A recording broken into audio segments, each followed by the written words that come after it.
નમો અરહંતાણં નમો સિદ્ધાણં નમો આયર્યાણં નમો વજ્જાયણં નમો લોએ ત્રિકાળવર્તી સૌ સાહુણં.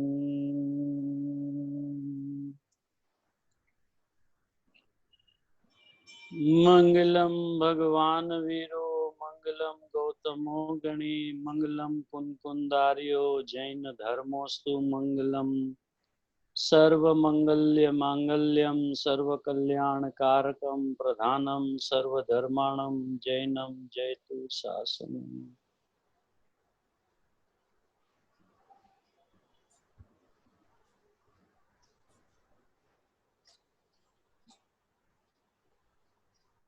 જિનેન્દ્ર પરમાત્માની ઓમ ધ્વનિના સારરૂપ આ ગ્રંથાધિરાજ સમયસારજી પરમાગમ, જેની બીજી મંગલમય ગાથા ચાલે છે.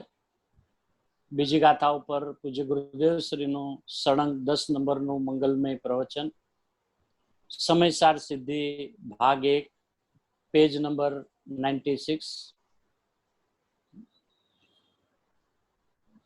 પેલા બોલની અંદરમાં એમ કીધું કેવો છે જીવ નામનો પદાર્થ. બીજા બોલમાં એમ કીધું કે વળી જીવ કેવો છે, તો કે દર્શન જ્ઞાન જ્યોતિ સ્વરૂપ છે, ચૈતન્ય સ્વરૂપપણાથી નિત્ય પ્રકાશમાન, નિર્મળ, ઉદ્યોત, સ્પષ્ટ, ઉદ્યોત રૂપ, નિર્મળ અને સ્પષ્ટ દર્શન જ્ઞાન જ્યોતિ સ્વરૂપ છે. એમ બે બોલની વાત કરી. હવે ત્રીજો બોલ, વળી તે કેવો છે પ્રભુ જીવ દ્રવ્ય કે અનંત ધર્મોમાં રહેલું જે એક ધર્મીપણું,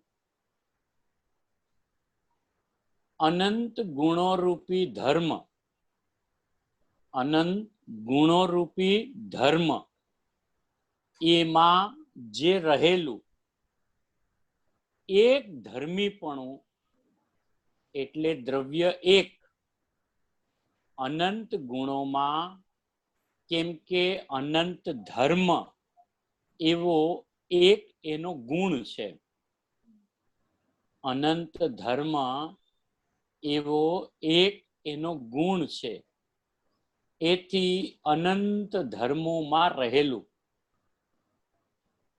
એક ધર્મીપણું, એટલે એક દ્રવ્યપણું, એક દ્રવ્યમાં અનંતા ગુણો રહ્યા છે.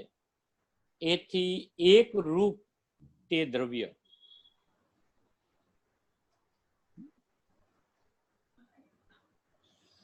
અનંત ધર્મોમાં એક રૂપી ધર્મી તે દ્રવ્ય છે. અહીંયા ધર્મીનો અર્થ સમ્યક દર્શન જ્ઞાન ચારિત્ર રૂપે પરિણમેલો જીવ, એને જે ધર્મી કે છે એ ધર્મીની વાત નથી. અહીંયા તો અનંત ગુણોને ધારીને હું બેઠો છું, એનું નામ ધર્મી, એનું નામ દ્રવ્યપણું.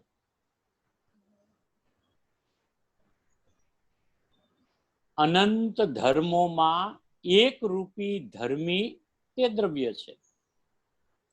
અનંત ધર્મોમાં રહેલું, ધર્મ શબ્દે ગુણ પર્યાય અથવા ત્રિકાળી ગુણ, એક ધર્મીપણું જેને લીધે જે દ્રવ્યપણું પ્રગટ છે.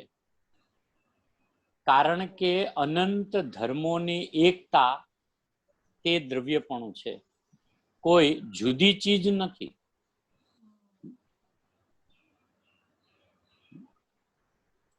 જ્ઞાન દર્શન જે ગુણ અપાર છે, અનંત છે, અને તે ગુણો, એક ગુણ જ્યાં વ્યાપક છે ત્યાં અનંત ગુણો વ્યાપક છે. એમ કહ્યું ને, અનંત ધર્મોમાં રહેલું એક ધર્મીપણું, એ વસ્તુ જે છે આત્મા, એના ગુણો અનંત, પણ તે અનંત ધર્મોનું રૂપ એક ધર્મી તે દ્રવ્ય છે. એટલે એ ધર્મો અનંત, એનો કોઈ અંત નહીં, અને એ ધર્મોમાં દરેક ધર્મ વ્યાપક છે. એટલે કે અનંત ગુણ છે આત્મામાં, તો જ્ઞાન છે ઉપર ને દર્શન હેઠે, ચારિત્ર હેઠે, શાંતિ હેઠે, વીર્ય હેઠે, એમાં ક્ષેત્ર ભેદ નથી. કે જ્ઞાનનું ક્ષેત્ર આખા અસંખ્ય પ્રદેશમાં ક્યાંક અહીંયા છે, દર્શન અહીંયા છે, ચારિત્ર અહીંયા છે, એવી રીતે અંદરમાં ક્ષેત્ર ભેદ નથી. અનંત ગુણ આત્મામાં એટલે મારામાં છે. જ્યાં જ્ઞાન છે ત્યાં દર્શન છે, આમ વ્યાપક છે. એક એક ગુણો અનંત ધર્મોમાં વ્યાપક છે. એક એક ગુણો અનંત ધર્મોમાં રહેલ છે.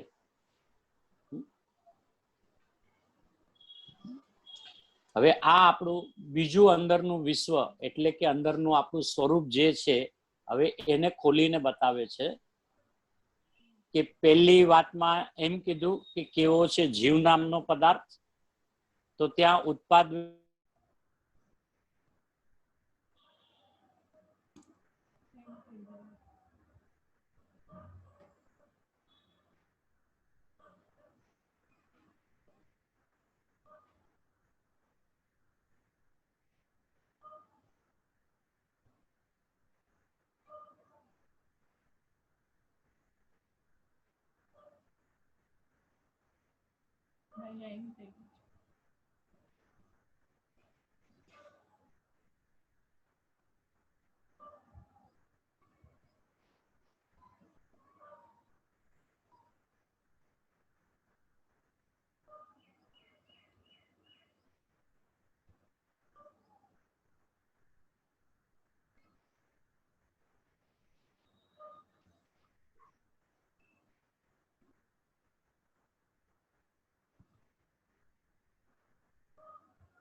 હવે અહીંયા આપણું અંતરંગની ત્રીજી પ્રકારની વાત બતાવે છે ત્રીજો બોલમાં, કે અંદરમાં આપણી હયાતી કેવી છે, તો કે અનંત ધર્મોમાં રહેલું જે એક ધર્મીપણું.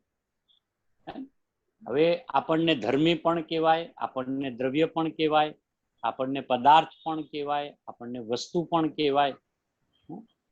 હવે એમાં બે વસ્તુ સિદ્ધ કરે છે કે એક તો મારામાં અનંત ધર્મો છે, અને ધર્મ શબ્દે અત્યારે જે સમ્યક દર્શન જ્ઞાન ચારિત્રના પરિણામ જેને ધર્મ કહેવાય છે એની અહીંયા વાત નથી.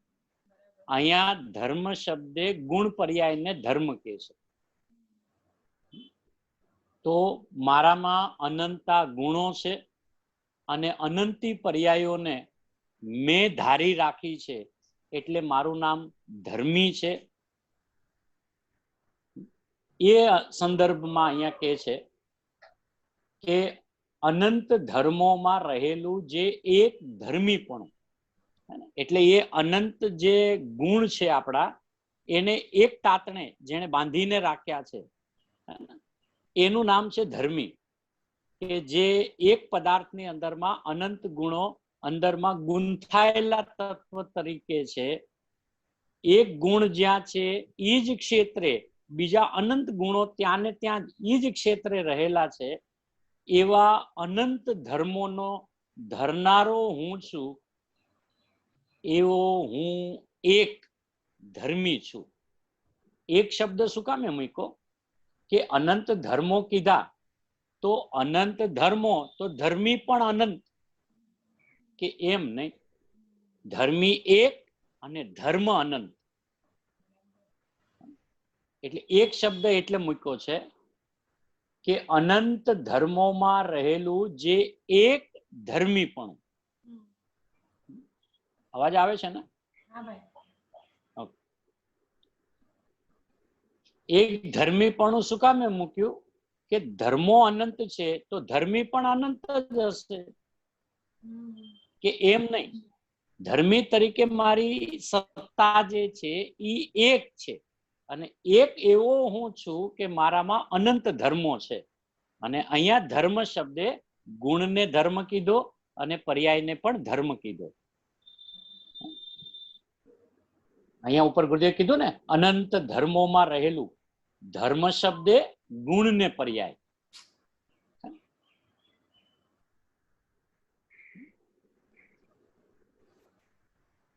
અને એક ગુણ જ્યાં છે ત્યાં જ બીજા અનંતા ગુણો વ્યાપક છે.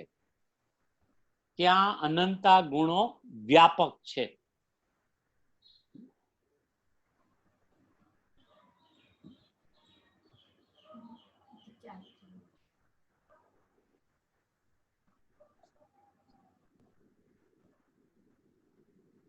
અને એમાં આપણું જે અંદરનું બંધારણ જે છે એમાં એવું નથી કે જ્ઞાન ઉપર છે, ચારિત્ર એની નીચે છે, શાંતિ એની નીચે છે, વીર્ય એની હેઠે છે, એમ નથી.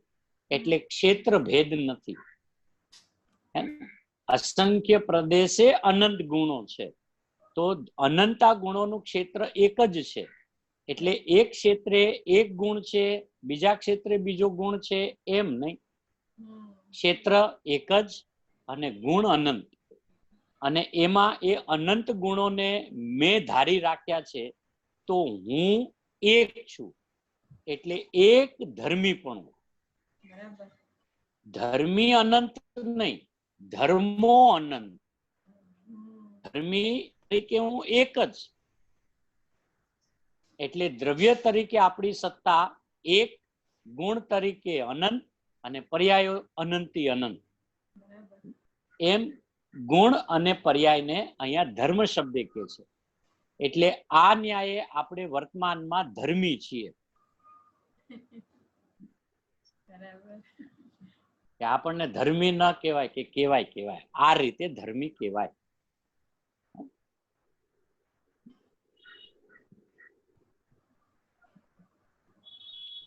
જેમ પછી ગુરુદેવ રચકણનો દ્રષ્ટાંત આપે છે.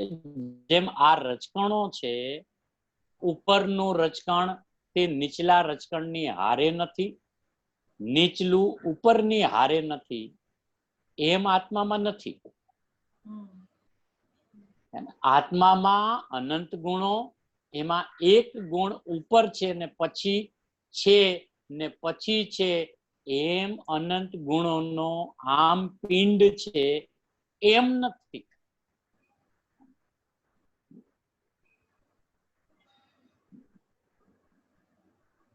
રચકણની જયારે વાત કરે તો એમ કે અહીંયાના જે રચકણ છે ને એ અહીંયા નથી.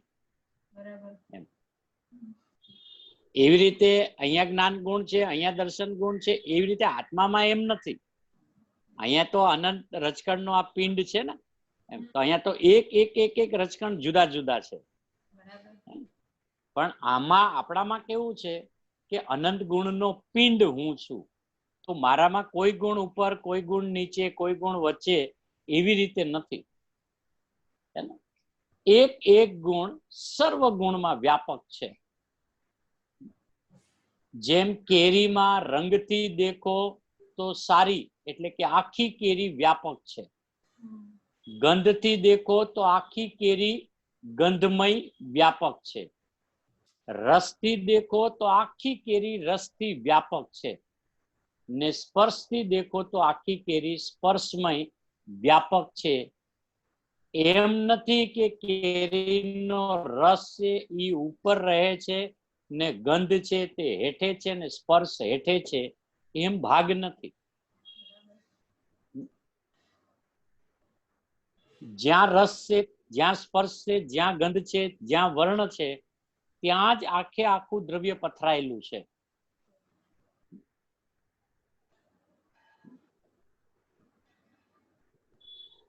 ગહન વિષય છે. એ અનંત જેટલા ધર્મો, એક તો એની અનંતતાની ગંભીરતા એક, અને એ અનંત છે ત્યાં એક છે ત્યાં જ અનંત છે. ત્યાં એક છે તે બીજા રૂપે થયો નથી.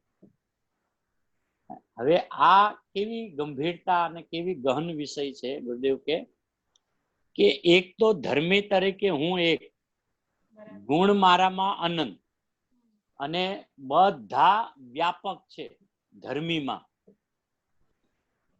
તો પણ એક ગુણ જે છે એ બીજા રૂપે થયો નહીં. એક ગુણ છે તે બીજા ગુણ રૂપે થતો નથી. પણ જ્યાં એક ગુણ છે ત્યાં અનંત ગુણ સાથે વ્યાપ્યા છે. વ્યાપ્યા છે નો અર્થ રહેલા છે, એકબીજામાં વ્યાપી નથી ગયા. બરાબર, આવી વાત છે. તેથી તેને અનંત ધર્મોમાં રહેલું એક ધર્મીપણું, દ્રવ્ય અનંત ધર્મોમાં વ્યાપનારું, એમ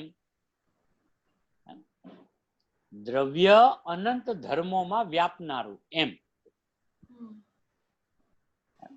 ગુણ અનંતમાં વ્યાપનારા એમ નહીં. ગુણ ગુણમાં વ્યાપ્યા છે. એક એક ગુણ પોતામાં વ્યાપેલો છે એટલે રહેલો છે. જ્ઞાન ગુણમાં, દર્શન ગુણમાં, ચારિત્ર ગુણમાં એક ગુણ ગુણપણે રહેલા છે. એનું નામ ગુણો વ્યાપેલા છે.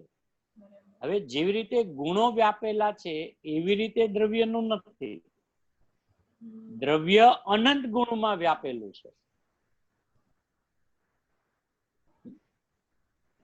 દ્રવ્ય અનંત ધર્મોમાં વ્યાપનારું એમ. જેમ ધર્મ એક અનંતમાં વ્યાપક છે, એમ ધર્મી એટલે દ્રવ્ય અનંત ગુણમાં વ્યાપક છે.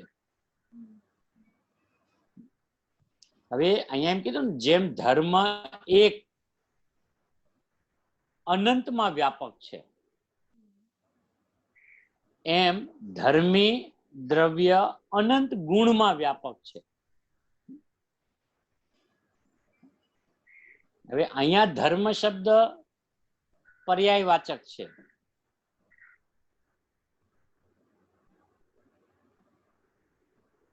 જેમ ધર્મ એક અનંતમાં વ્યાપક છે એમ લીધું. હવે ઉપર શું કે છે કે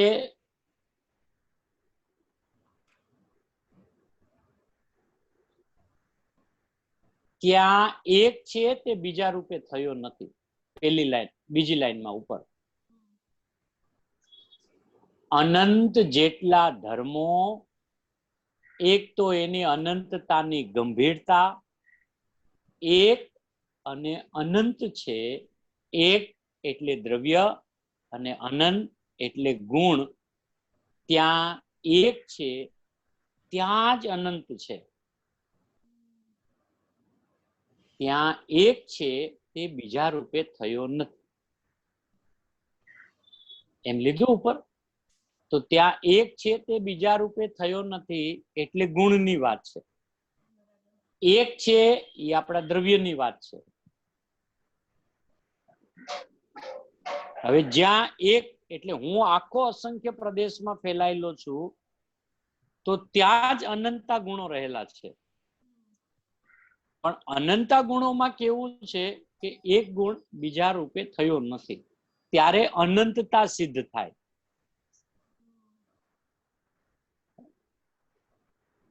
હવે અહીંયા કે છે જેમ ધર્મ એક અનંતમાં વ્યાપક છે, એમ ધર્મી એટલે દ્રવ્ય અનંત ગુણમાં વ્યાપક છે.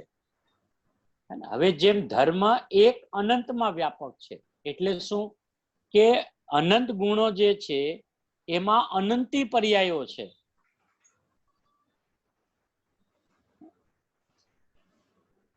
એને અનંતમાં વ્યાપક છે એમ કે છે. ધર્મ એક અનંતમાં વ્યાપક છે.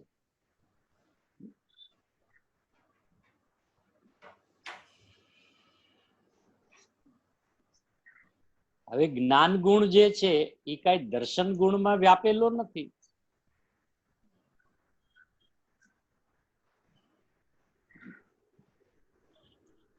દર્શન ગુણ ચારિત્ર ગુણમાં વ્યાપ્યો નથી. એટલે ઉપર પહેલા ગુરુદેવે કીધું ત્યાં એક છે તે બીજા રૂપે થયો નથી. અહીંયા ધર્મ એક અનંતમાં વ્યાપક છે, એટલે અનંતમાં રહેલા છે. એટલે કે હર ગુણને હર પર્યાયો છે.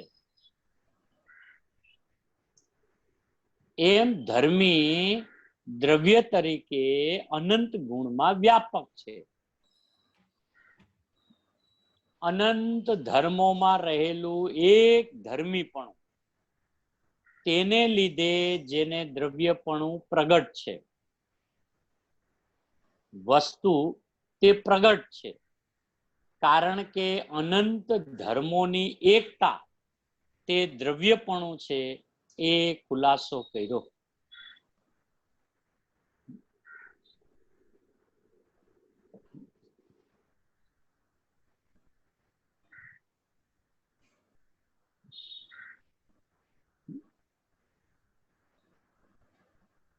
અનંત ધર્મોની એકતા તે દ્રવ્યપણું છે.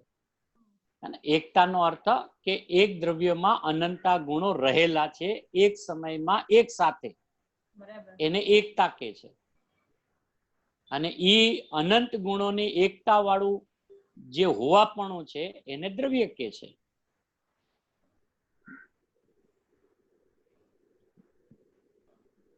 કૌંસમાં ઓલું જરી ચૈતન્યનું પરિણમન નાખ્યું છે ને, ખરેખર તો નિત્ય દર્શન જ્ઞાન સ્વરૂપ સિદ્ધ કરવું છે. અહીં પરિણમન સિદ્ધ નથી કરવું, પરિણમનનું અહીં સિદ્ધ નથી કરવું.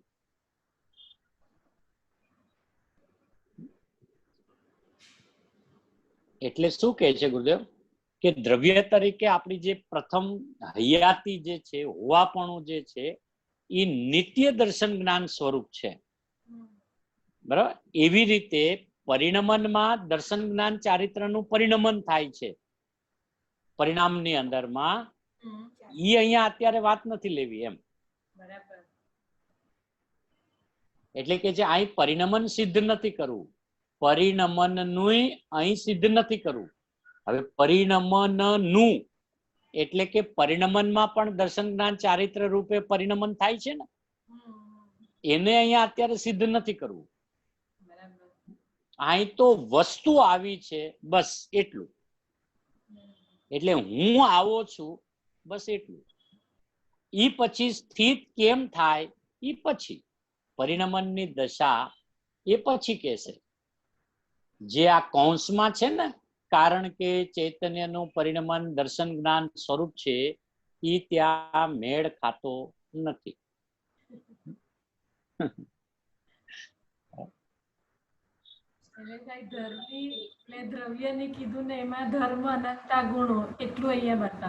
બસ અહીંયા ગુણ પર્યાય સહિત. હવે પર્યાયમાં જે સમ્યક દર્શન મિથ્યા દર્શન ચાલે છે, ઈ અત્યારે અહીંયા સિદ્ધ નથી કરવું. અહીંયા તો ધર્મી હું એક, ગુણો મારામાં અનંત, અને પર્યાયોનું પરિણમન અનંતું અનંત. એટલે અહીંયા એક શબ્દમાં ગુરુદેવ કીધું ને, આ 96માં બીજો પેરેગ્રાફ જે ચાલુ થયો, વળી ત્રીજો બોલ હે ને, એમાં પહેલી, બીજી, ત્રીજી, ચોથી, પાંચમી, છઠ્ઠી લાઈન. છઠ્ઠી લાઈનમાં જો છે ને, ધર્મ શબ્દે ગુણ ને પર્યાય.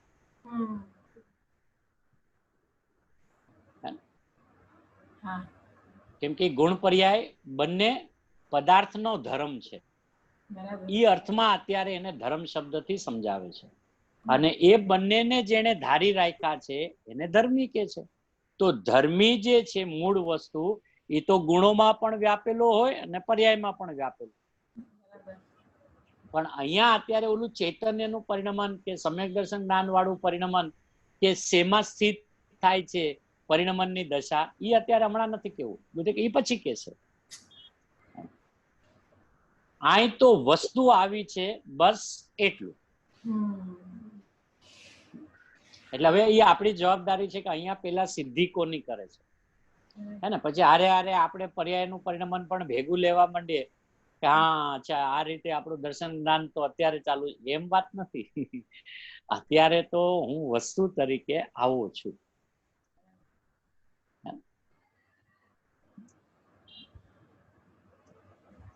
એટલે કીધું કે બસ એટલું. અહીં તો વસ્તુ આવી છે, બસ એટલું. ઈ પછી સ્થિત કેમ થાય ઈ પછી, ઈ પરિણમનની દશાની વાત આવશે, ઈ પછી કહેશે. આ તો કે છે આ કૌંસ જે કર્યું છે ને એમાં મેળ નથી ખાતો.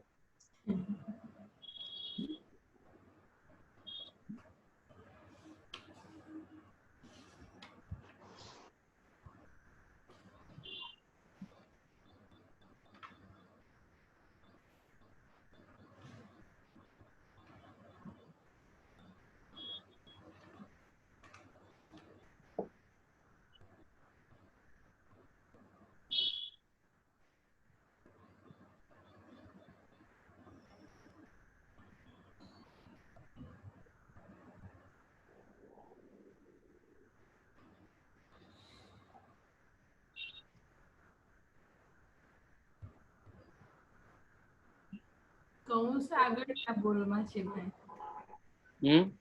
કૌંસ આગળના બોલ પછી છે દર્શન જ્ઞાન જ્યોતિ સ્વરૂપ છે એમાં.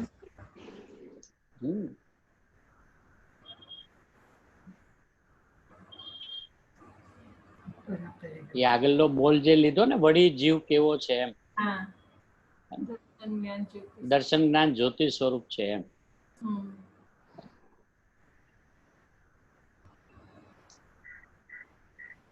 એટલે એ વાત અહીંયા શું કામે ગુદે, કારણ કે આમાં પણ બ્રેકેટ શું કર્યું છે, કારણ કે અનંત ધર્મોની એકતા તે દ્રવ્યપણું છે.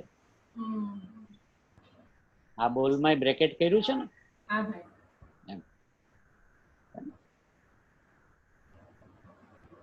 એકતાનો અર્થ તો હોવાપણું છે બધાનું, એને એકતા કે છે. એટલે ઉપર જે વાત કરી છે તો કે એ પરિણમન લીધું છે, એ પરિણમન અહીંયા વાત નથી એમ, એનો મેળ નથી ખાતો. શું કામ મેળ નથી ખાતો એમ કીધું કે જો જીવનું પરિણમન દર્શન જ્ઞાન તરીકે નિરંતર ચાલતું હોય તો સંસાર જ ન હોય. તો પછી આ ઉપદેશ ને આ સંસાર દશા ને મુનિપણો ને સિદ્ધ દશા ને એવું કઈ હોય જ નહીં. કારણ કે ગુણ આપણા ત્રિકાળ છે તો ત્રિકાળ શુદ્ધ છે, બરાબર. હવે એ ત્રિકાળ શુદ્ધ નું પરિણમન ત્રિકાળ શુદ્ધ પણ ચાલતું હોય તો પછી આ બધું પ્રશ્ન જ ક્યાં છે એમ. એટલે એમ મેળ નથી ખાતો. એમાં પરિણમન લેવા જાય તો આ રીતે મેળ નથી ખાતો, કારણ કે એમાં આખો માર્ગ ઉડી જાય છે.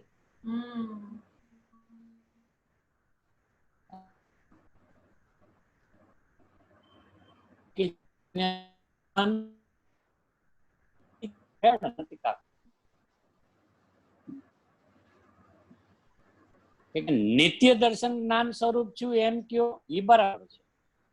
આપણો પેલા હોવાપણું અને હોવાપણામાં આપણી શક્તિ, આપણા ગુણ, એ બરાબર છે. કારણ કે ચૈતન્યને સિદ્ધ કેવી રીતે કર્યું, પેલા પદાર્થની વાત કરી કે સમય નામનો પદાર્થ છું, નામ કેતા જીવ નામનો પદાર્થ છું, પછી જીવ કેતા ચૈતન્ય સ્વરૂપ, એમ આગળ શબ્દ પેલો મૂક્યો.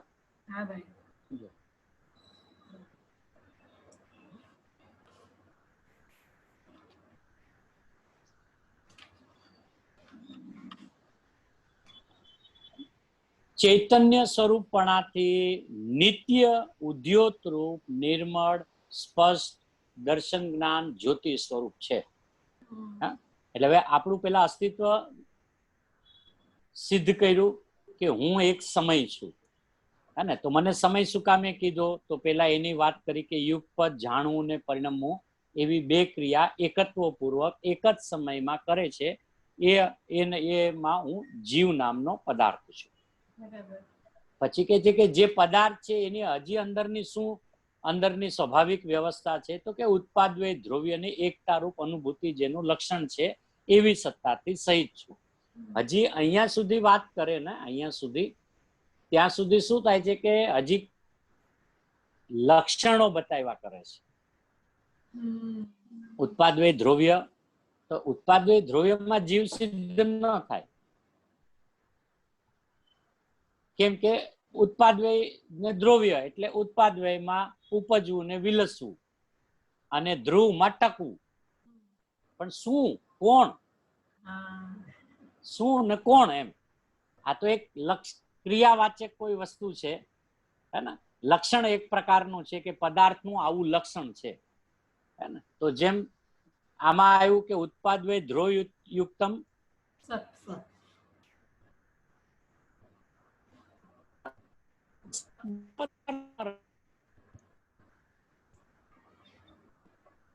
ઉત્પાદ વ્યય ધ્રુવયુક્તમ સત, એ તો બધા પદાર્થોનું બંધારણ છે, પણ એમાંથી આ જીવ પદાર્થ છે કેવી રીતે નક્કી થાય, હે ને. એટલે પેલા પદાર્થમાં શું હોય તો કે ઉત્પાદ વ્યય ધ્રુવની એકતા રૂપ અનુભૂતિ જેનું લક્ષણ છે. પછી પહેલી વાત શું કરી, એક સાથે યુગપદ એકત્વ પૂર્વક જાણે પણ છે ને પરિણમે પણ છે. હવે જાણવું આવ્યું એટલે અહીંયા સીધી પેલા વાત એમ લીધી, આ જીવ પદાર્થ કેવો છે. ઉપર ખાલી સમય શબ્દ હતો, પછી એમાં એડ થયું કે સમયની વ્યાખ્યા જ્યારે આચાર્ય ભગવાને બતાવી કે જેમાં યુગપદ એટલે એક સાથે જાણવું અને પરિણમવું એવી બે ક્રિયા એકત્વ પૂર્વક કરે તે સમય છે. હવે આમાં એડ શું થયું કે પરિણમે છે એ તો બધા દ્રવ્યો પરિણમે છે, ટકીને પરિણમે છે, એ બધા દ્રવ્યોનો સ્વભાવ છે, પણ એમાં જીવ દ્રવ્ય સિદ્ધ નથી થયો. એટલે એમાં શું મૂક્યું આગળ, જાણવું અને પરિણમવું. એટલે જાણવું શબ્દ મૂકીને હવે શું કે છે, અહીંયા જીવની વાત કરીએ છીએ. એટલે જાણવાથી વાત કરી, પછી પેલું જ લક્ષણમાં શું લીધું, આ જીવ પદાર્થ કેવો છે. હવે જીવ શું કામે આગળ મૂકી દીધો, કે ઉપર કહી દીધું ને જાણવું અને પરિણમવું એવી બે ક્રિયા જે એકત્વ પૂર્વક કરે છે. એટલે જાણવું બીજા દ્રવ્યોમાં નથી. એટલે એમ કહીને હું જીવ છું એટલી વાત આવી, પણ હું પેલા જીવ પદાર્થ છું. તો પદાર્થ કોને કહેવાય કે ઉત્પાદ વ્યય દ્રવ્ય ને એકતા રૂપ. હવે આ થઈ વાત એક. પછી કે વળી જીવ કેવો છે, તો હવે અહીંયા મૂળ વાત આપણી ચાલુ થઈ ચૈતન્ય સ્વરૂપણાથી. પેલો શબ્દ છે ને ચૈતન્ય સ્વરૂપણાથી. નિત્ય ઉદ્યોત રૂપ નિર્મળ સ્પષ્ટ દર્શન જ્ઞાન જ્યોતિ સ્વરૂપ છું. એટલે આમાં બે શબ્દ ઇમ્પોર્ટન્ટ શું છે કે ચૈતન્ય સ્વરૂપ અને દર્શન જ્ઞાન જ્યોતિ સ્વરૂપ. ઓલું નિત્ય શું કામે મૂક્યું કે મારી હયાતી ત્રિકાળ છે, એટલે નિત્યની વાત મૂકી. હવે જે નિત્ય છે ઈ કેવો છે કે ઉદ્યોત રૂપ છે, વર્તમાન વિદ્યમાન છે, ત્રણેય કાળ વિદ્યમાન છે. વળી કેવો છે કે નિર્મળ છું, વળી કેવો છું કે સ્પષ્ટ છું, વળી શું છું કે દર્શન જ્ઞાન જ્યોતિ સ્વરૂપ છું. એટલે હવે આ બે વાત અહીંયાથી ચૈતન્યની વાત ચાલુ થઈ. હવે એ ચૈતન્ય જો વર્તમાનમાં એનું પરિણમન દર્શન જ્ઞાન સ્વરૂપ જ હોય, નિર્મળ જ હોય, સ્પષ્ટ જ હોય, ઉદ્યોત રૂપ જ હોય, ચૈતન્ય સ્વરૂપ જ હોય, તો પછી આ ઉપદેશ દેવો, આ ઉપદેશ સાંભળવો, આ સંસારની અવસ્થા, આ મોક્ષ માર્ગની અવસ્થા અને આ મોક્ષની અવસ્થા એવું કઈ રહે જ નહીં. એટલે બધે બહુ ઊંડો વિચાર કરીને કીધું ને મેળ ખાતો નથી. પરિણમન શબ્દ નાખ્યો છે ને એનો મેળ ખાતો નથી. તો ન્યા પરિણમન શબ્દનો અર્થ શું લેવો કે કાયમ આવા સ્વભાવે રહેલો છું, બસ એટલું. એને પરિણમન કે છે. ઓલું આ પ્રગટ થતું જે પરિણમન છે એની વાત નથી.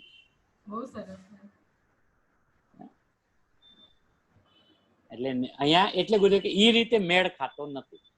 હવે પાછું ત્રીજામાં કે છે વળી હું કેવો છું કે અનંત ધર્મોમાં રહેલું એક ધર્મીપણું.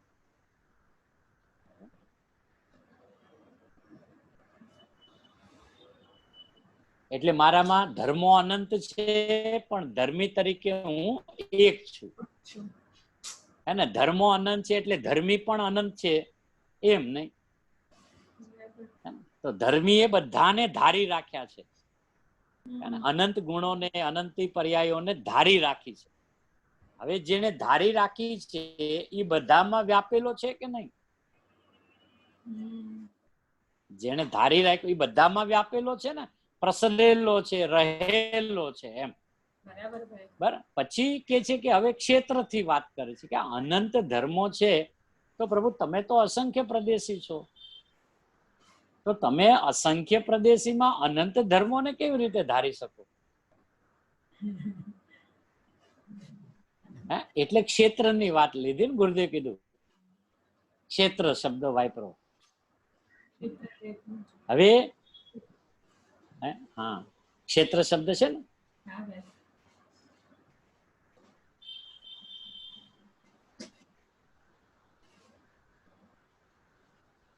આમાં છે ને ક્ષેત્ર ભેદ નથી. 96 નંબરનું પેજ, આ રચકણ વાળું દ્રષ્ટાંત આપ્યું છે ને એની ઉપરના પેરેગ્રાફમાં, હા, એમાં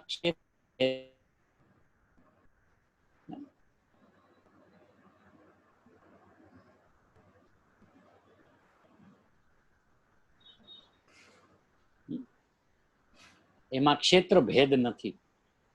હે ને? એટલે શું કે 12માં છે ને પેલા આકાશના ક્ષેત્રની વાત પેલા બતાવતા હોય, હે ને? તો આકાશ આમ ઉદાહરણ એની શક્તિ છે. એટલે અનંત દ્રવ્યોને ઈ એક પ્રદેશની અંદરમાં સંગ્રહી શકે એવી તાકાત વાળી અવગાહન શક્તિ છે. ભલે બધા અમુક પદાર્થ એવા છે કે જે એક પ્રદેશમાં ન રહી શકે, હે ને? જીવ દ્રવ્ય એક પ્રદેશમાં ન રહી શકે, એ પણ ગુરુદેવે ઘણા એમાં અમુક જગ્યાએ ખુલાસા કર્યા છે. પણ એમ કે કોઈ પણ પદાર્થ સમેટાઈ જાય તો આકાશના એક પ્રદેશમાં એટલી બધી અવગાહન દેવાની તાકાત છે કે એ અનંતને એક પ્રદેશમાં સમાવી શકે. ક્ષેત્રની આ તાકાત છે એમ. ત્યાં આકાશના પ્રદેશ, આકાશની વાત એટલે કરી કે આકાશનો ગુણ શું બતાવ્યો? અવગાહન. અવગાહન એટલે જેને રહેવાની જગ્યા આપે છે. હવે એ રહેવાની જગ્યાને જ ક્ષેત્ર કે છે. એ રહેવાની જગ્યાને ક્ષેત્ર કે છે. પછી એક પરમાણુ જેટલા ક્ષેત્રની જગ્યા રોકે એને એક પ્રદેશ કે છે. તો કે ઈ એક પ્રદેશ છે, પણ છે આકાશનો એક પ્રદેશ ને એમ. તો કે ઈ આકાશનો મુખ્ય ગુણ શું? અવગાહન. તો પછી આકાશના એક પ્રદેશમાં પણ એટલી બધી અવગાહન દેવાની શક્તિ છે કે અનંત જો સમેટાઈ જાય તો એક પ્રદેશમાં બધાને સમાવી શકે.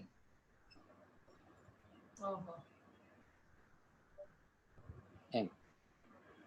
હે ને? હવે આમ બધાનું ક્ષેત્ર ભિન્ન ભિન્ન છે ને. આકાશ અનંત પ્રદેશી, હે ને? પછી સંખ્યાત પ્રદેશી, અસંખ્યાત પ્રદેશી અને એક પ્રદેશી. કાળાણુ છે, પરમાણુ જે છે એ એક પ્રદેશી છે, હે ને? જીવ તરીકે આપણે અસંખ્ય પ્રદેશી છે, હે ને? અમુક દ્રવ્ય સંખ્યાત પ્રદેશી છે, આકાશ અનંત પ્રદેશી છે. પણ આ તો સમેટાય નહીં કોઈ એમ. પણ આ તો એમ કે વિચાર કરો કે કોઈ દ્રવ્ય એના ક્ષેત્રને સમેટી લે તો આકાશનું એક પ્રદેશમાં એટલી અવગાહન દેવાની તાકાત છે કે બધાને સંગ્રહી શકે એક પ્રદેશમાં. હવે એ જ વાત અહીંયા બતાવી છે, ક્ષેત્ર ભેદ નથી. એટલે મારા અસંખ્ય પ્રદેશનો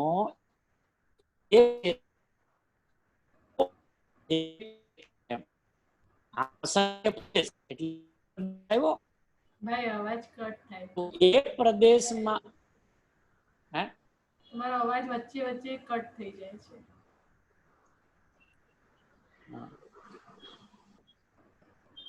અસંખ્ય પ્રદેશી આવે છે. વચ્ચે વચ્ચે કટ થાય છે ભાઈ, એટલે પૂરું સેન્ટેન્સ નથી સંભળાતું. ફરીને કરું. હા ભાઈ, તમારું નેટવર્ક.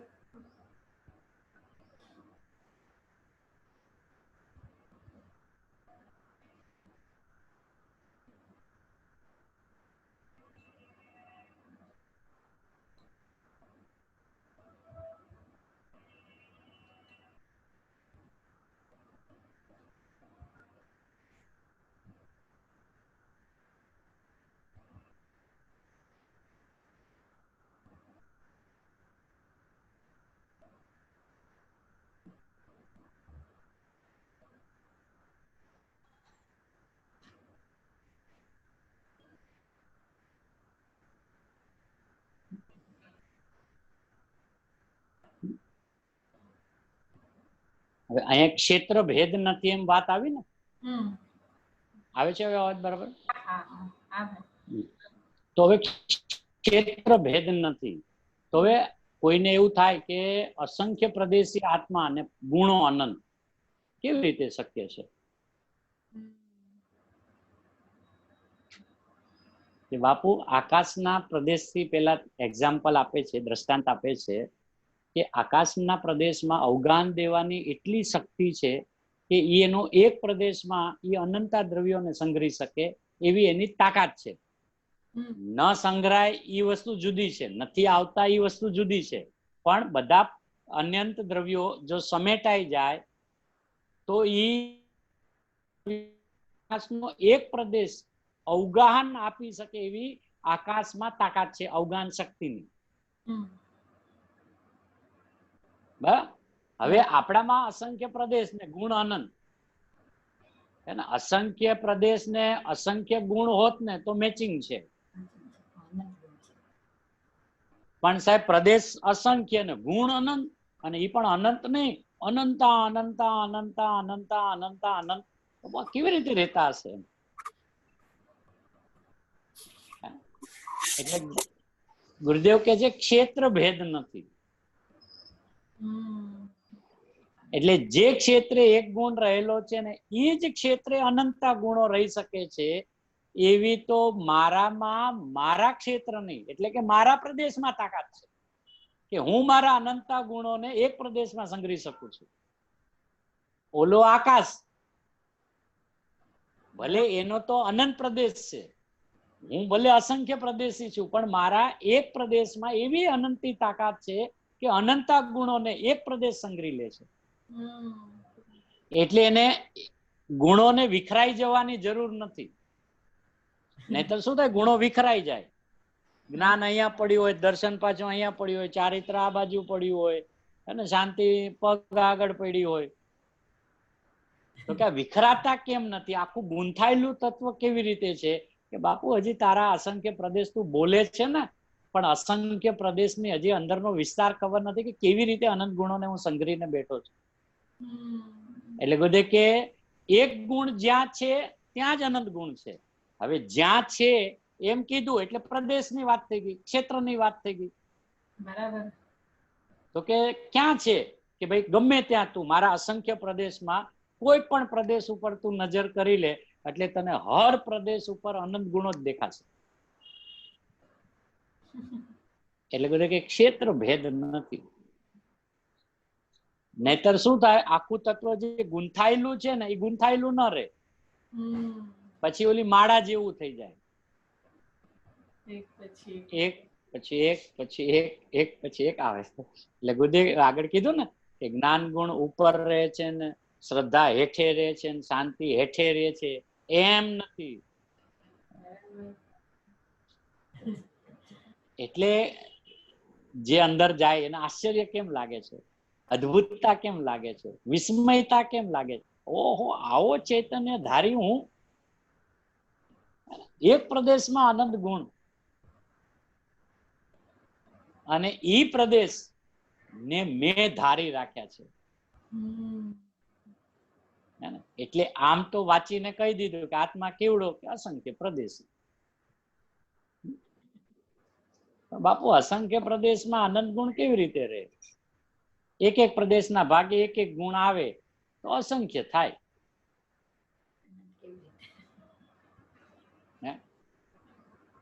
અને આપ કહો છો અનંત નથી. અનંત અનંત અનંત અનંત અનંત અનંત અનંત અનંત ને અનંત ગુણા વર્ગ કરો તો એનો અંત ના આવે. એટલા અનંત અનંત. અને સાહેબ એ કેટલા ક્ષેત્રમાં રહે? એક પ્રદેશમાં.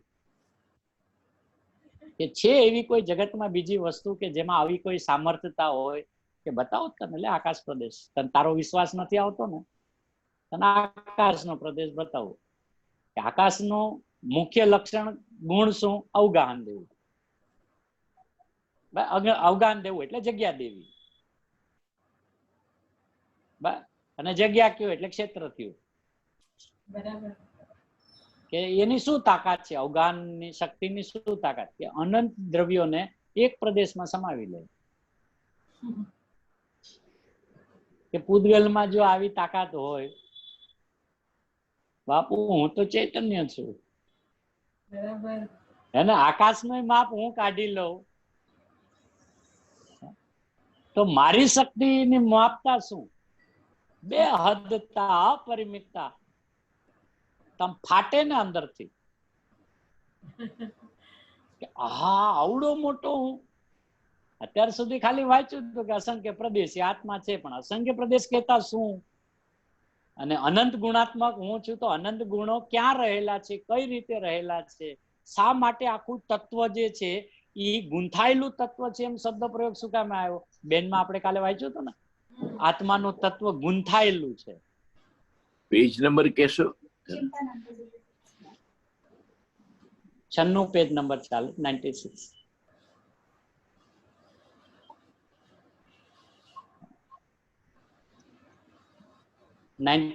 છે પેલો પેરેગ્રાફ. તો એ જે ગૂંથાયેલું તત્વ, ગૂંથાયેલાનો અર્થ શું થાય? કે વિખરાયેલું નહીં, ગૂંથાયેલું. હવે ગૂંથાયેલામાં શું બતાવું છે? કે જ્યાં એક ગુણ છે ને ત્યાં જ અનંત ગુણો રહેલા છે. એનું નામ ગૂંથાયેલું.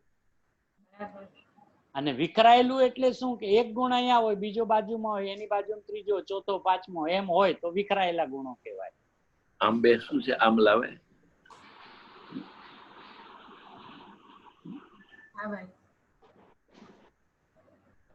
તો કે અનંત ગુણ મારામાં રહે છે કેવી રીતે? કે એક પ્રદેશ.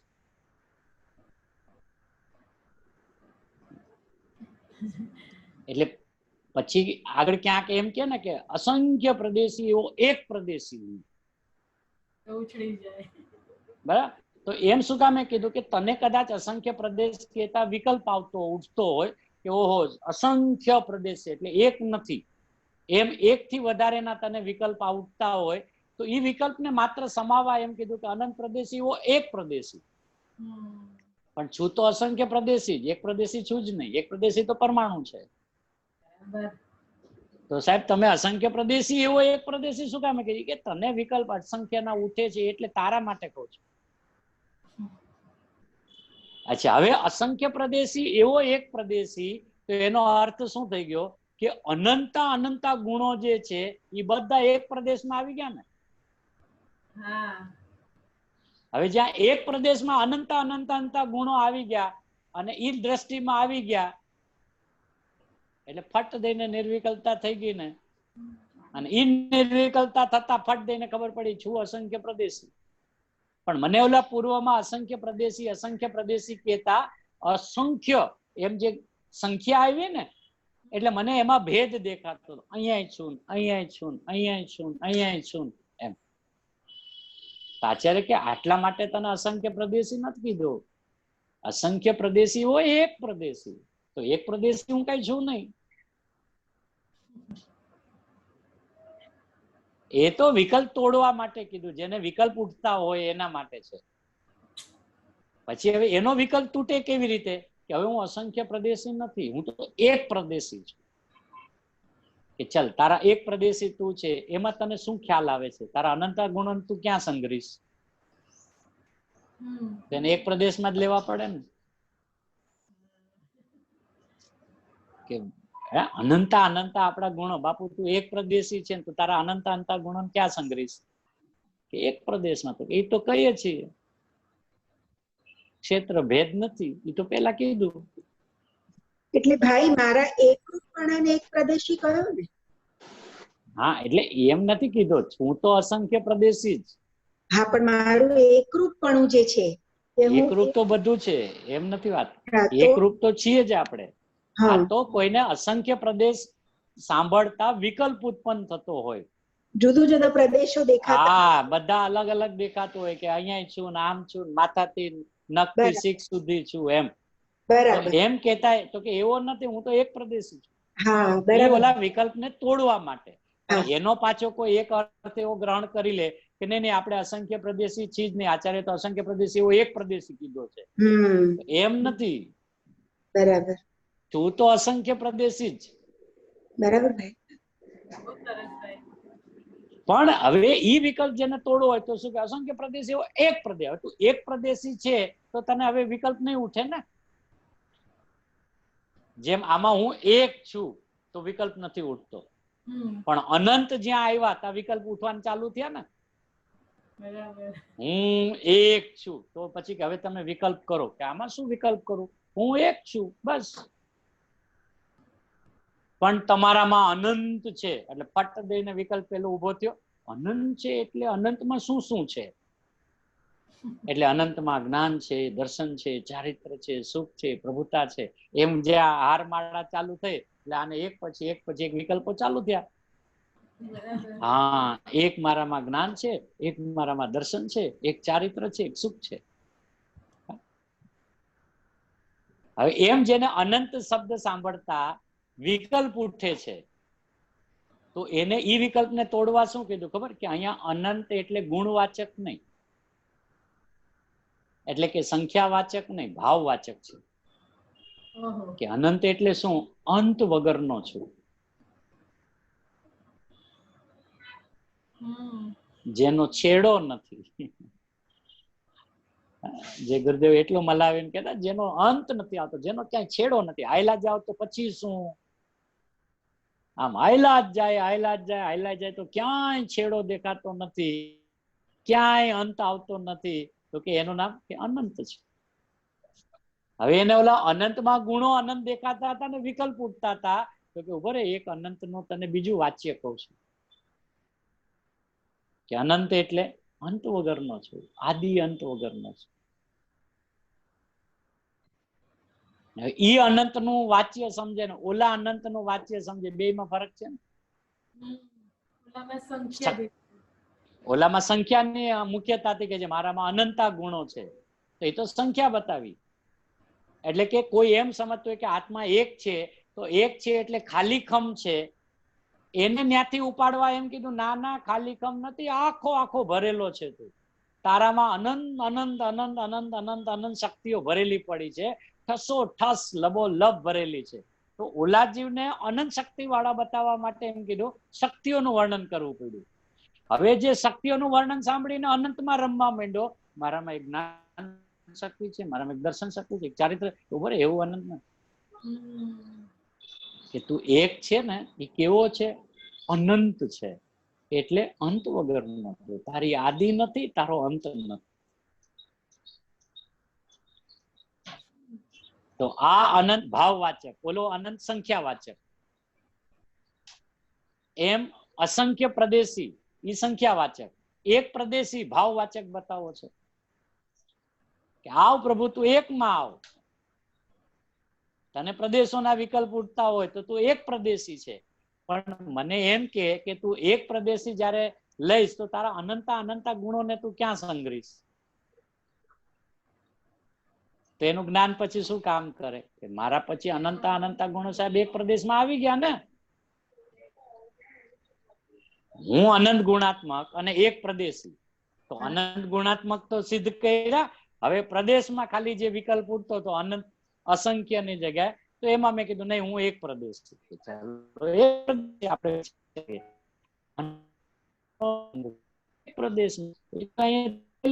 કહીએ છીએ કે એક પ્રદેશમાં અનંત અનંત અનંત અનંત ગુણ રહેલા છે. કે પેલા આ જ કીધેલું. એટલે બધું કે ક્ષેત્ર ભેદ નથી, એટલે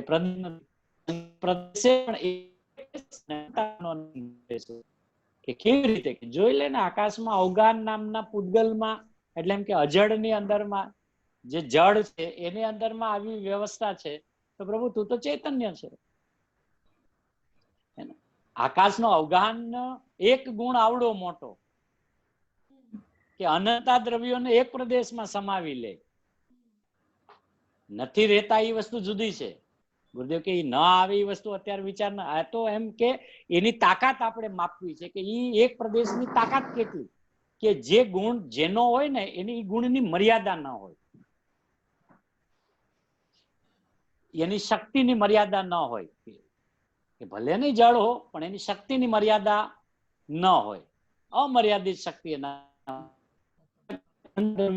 અને આકાશનો એક પ્રદેશ એમાં સમાઈ જાય કે સમાઈ જાય, કે કેમ કે એનો અવગાન શક્તિ છે ને એનામાં, બધાને સંગ્રહી લેવાની તાકાત જેનામાં છે, ઈ ઓલા ન સમેટી જાય ઈ એનો વિષય છે. 6 દ્રવ્યો પોતપોતાના ક્ષેત્રથી જ ન સમેટાય ઈ એનો વિષય છે.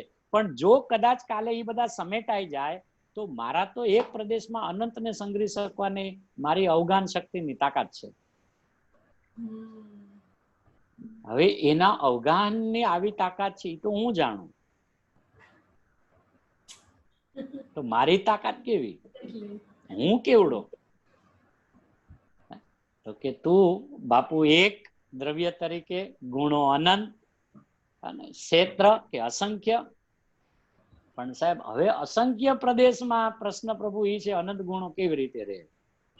અમે એમ સમજીએ કે જેનું જેટલું ક્ષેત્ર, એક ક્ષેત્રમાં એક ગુણ રહે, બીજા ક્ષેત્રે બીજો ગુણ રહે, ત્રીજા ક્ષેત્રે ત્રીજો રહે. કે એમ નહીં, એનું નામ ગુંથાયેલું તત્વ, એનું નામ વણાયેલું તત્વ. પણ જે એક પ્રદેશ ઉપર અનંતા ગુણો રહ્યા છે, તો ગુરુદેવે આગળ એમ પણ કીધું કે એ એક છે એ બીજા રૂપે થતો નથી. એટલે અનંતતા એ એની અનંતતાને જાળવી રાખી છે. બરાબર. સાહેબ પ્રદેશ હવે એક થઈ ગયો તો ગુણો બધા ભેગા મળીને અહીંયા મન સમેટી લીધો ને અસંખ્ય પ્રદેશી એવો એક પ્રદેશી, તો ન્યા સાહેબ અનંત ગુણો છે એને સમેટી લો, કે એને સમેટ્યો છે અમે પહેલેથી. કે કેવી રીતે? કે અનંત ગુણાત્મક એક દ્રવ્ય એમ સમેટ્યું છે. ગુણો ના સમેટાય, એ તો અનંત જ રે.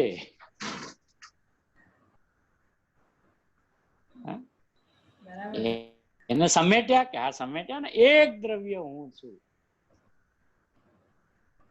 એ દ્રષ્ટિમાં લઈ આવીને ઈ જે એક જે છે ઈ હું દ્રવ્ય, ઈ હું વસ્તુ, ઈ હું ધર્મી એમ સમેટ્યું. પણ આનંદ ગુણો ન સમેટી શકાય. હવે અનંત ગુણો કેમ ન સમેટી શકાય અને અસંખ્ય પ્રદેશ કેમ સમેટ્યા? આમ શાંતિથી વિચાર કરીએ કે અસંખ્ય પ્રદેશી હો એક પ્રદેશ, તો અસંખ્ય પ્રદેશને સમેટીને એક પ્રદેશી કીધો. અહીંયા અનંત ગુણાત્મક એક દ્રવ્ય કીધું, ગુણોને ન સમેટી શક્યા. એનું એક રૂપ પણ એવું દ્રવ્ય, ગુણ નહીં. ઓલામાં તો ક્ષેત્રની જ વાત કરી, પ્રદેશોની જ વાત કરી. અસંખ્ય પ્રદેશી એવો એક પ્રદેશી, ત્યાં દ્રવ્ય શબ્દ નથી વાપર્યો.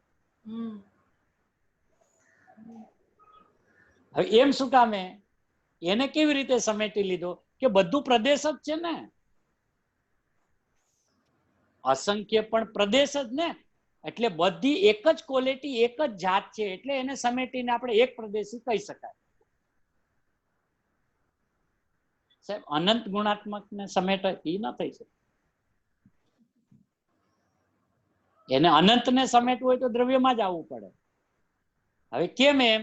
તો કે ગુણો છે અનંત, એ અનંતને એકમાં કેવી રીતે સમેટવા? અહીંયા તો પ્રદેશ જ એક સરખા છે, એક જ જાતના, એક જ ક્વોલિટીના, એટલે સમેટી શકાય. અસંખ્ય પ્રદેશી એવો એક પ્રદેશી. તો પ્રદેશ અસંખ્ય એને સમેટીને એક પ્રદેશી કીધો. ગુણ અનંત એને સમેટીને જ્યારે ગુણી પણ શબ્દ વાપરે તો દ્રવ્યના અર્થમાં જ વાપરો છે. પણ મારો પ્રશ્ન એ છે પ્રભુ, અનંત ગુણોને સમેટવા હોય તો કેવી રીતે સમેટવા? કે એ ન સમેટી શકાય. કે કેમ ન સમેટી શકાય? કે બાપુ જે જ્ઞાન છે ને એ દર્શન નથી. દર્શન છે ને એ ચારિત્ર નથી, એટલે એને ન સમેટી શકાય એક તરીકે. બહુ સરસ. આ પ્રદેશને તો સમેટી શકાય, કારણ કે બધા પ્રદેશ જ છે.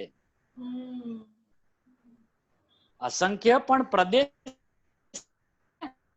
શકાય, એક પ્રદેશી. ગુણ અનંત ને સમેટવા હોય તો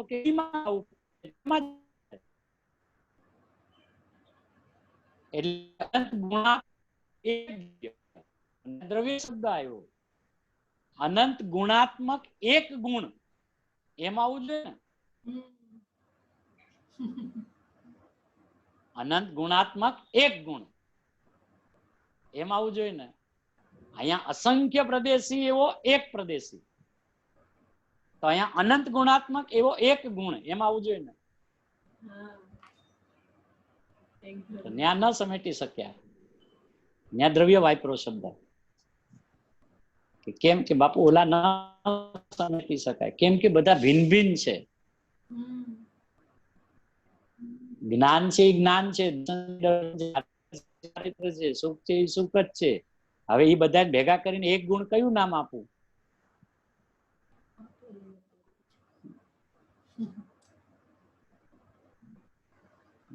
એટલે અનંત ને સમેટવા માટે શું કીધું? અનંત ગુણ એવો એક ગુણી. ગુણી શબ્દ પણ દ્રવ્યવાચક છે, ગુણવાચક નથી.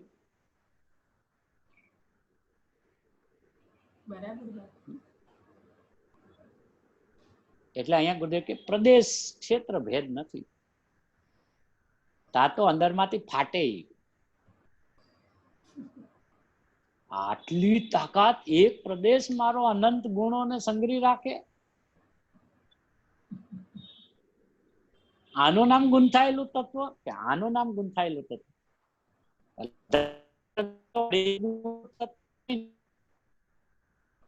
એક પ્રદેશ અનંત, એક પ્રદેશ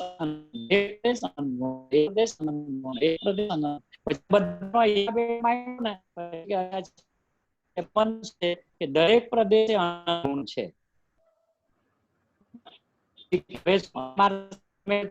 હવે હું એક પ્રદેશી સમેટી શકે. હે અવાજ કટ થાય છે.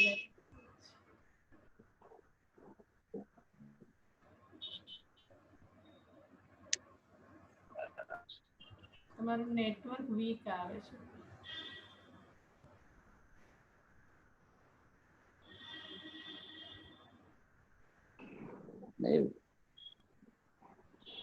હોટસ્પોટ ઉપર જ છે. હા, પણ વચ્ચે વચ્ચે વોઇસ કટ થાય છે. અચ્છા.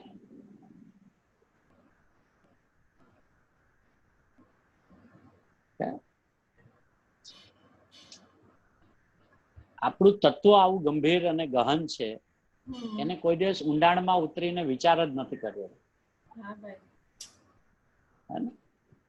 કે અસંખ્ય પ્રદેશને સમેટીને એક પ્રદેશી કીધો, અનંત ગુણોને સમેટવા હોય તો શું કેવું એને?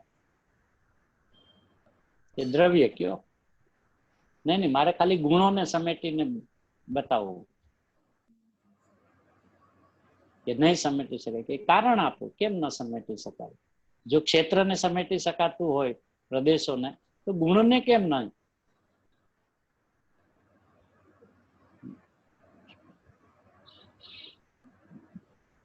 ગુરુદેવના શબ્દમાં કહીએ તો એમ કે શું જ્ઞાનને દર્શન કહું? શું દર્શનને ચારિત્ર કહું?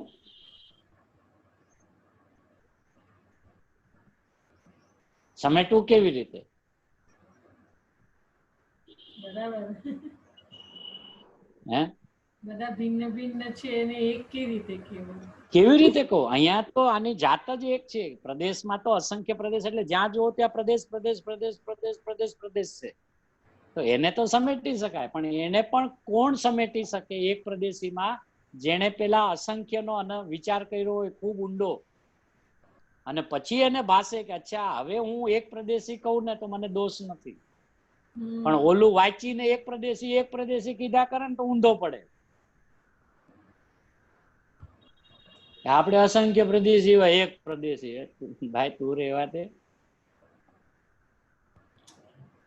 આચાર્ય કીધું, આચાર્ય સમજીને કીધું છે, અંદરમાં ઊંડા ઉતરીને કીધું છે, બધું જોઈ લીધું છે, જાણી લીધું, માણીને હવે કે છે. અને તને વિકલ્પ ઉઠતા હોય અસંખ્યના તો તને કીધું છે. પણ એને જયારે અસંખ્ય પ્રદેશી એવો એક પ્રદેશી કીધો છે તો સમજીને કીધું છે ને. આ એક પ્રદેશી કહીને પરમાણુ થોડી બતાવો છે, જીવદ્રવ્ય બતાવો છે. બરાબર. જીવદ્રવ્ય તો સદા અસંખ્ય પ્રદેશી છે.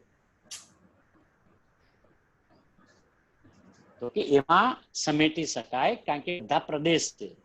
ગુણ એટલે ન સમેટી શકાય કે અનંત છે, અને અનંતે પોતપોતાની હયાતી ભિન્નપણે રાખી છે, એટલે તો સંખ્યા અનંત થઈ.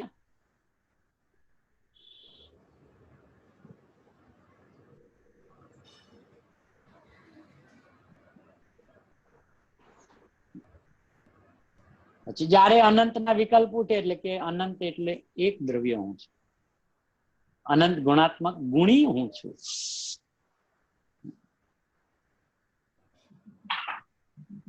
કે ગુણી નહીં, ગુણનું અનંતનું એક રૂપ પણ બતાવો. ગુણી તો દ્રવ્યવાચક છે.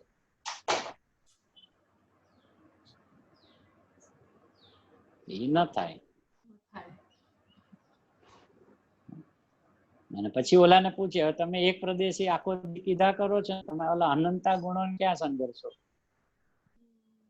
એને જવાબ તો એ દેવો પડે ને, એક પ્રદેશમાં.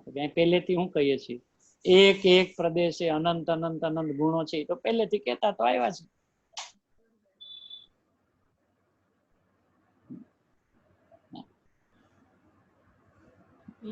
એટલે પોતાના પ્રદેશોનું સ્વરૂપ બી મહિમાવંત લાગશે ને ભાઈ? હા, કે કેટલો ભૈરો છું, મારું આખું ક્ષેત્ર કેટલું વૈભવશાળી છે. કોઈ ક્ષેત્રનો મતલબ કે મારા અસંખ્ય પ્રદેશનો કોઈ પ્રદેશ એવો નથી, કોઈ ક્ષેત્ર એવું નથી જ્યાં અનંતા ગુણો ન વસતા હોય.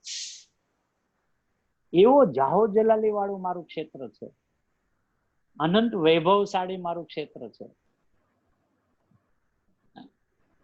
આમ ન્યાયથી વિચાર કરે ને, એને એક પ્રદેશ પણ જો લક્ષમાં આવી જાય ને, એક પ્રદેશ પણ, તો આખે આખો અંદરમાં ઢળી જાય.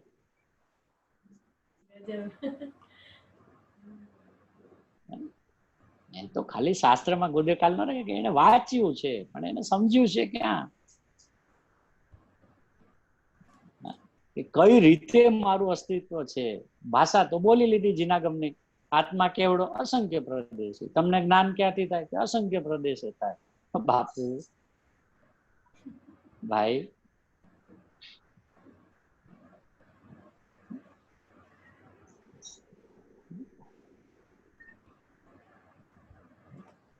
એટલે ગુરુદેવ કહે છે કે આ ચૈતન્યનું પરિણમન જે દર્શન જ્ઞાન સ્વરૂપ છે, એ ત્યાં મેળ નથી ખાતો.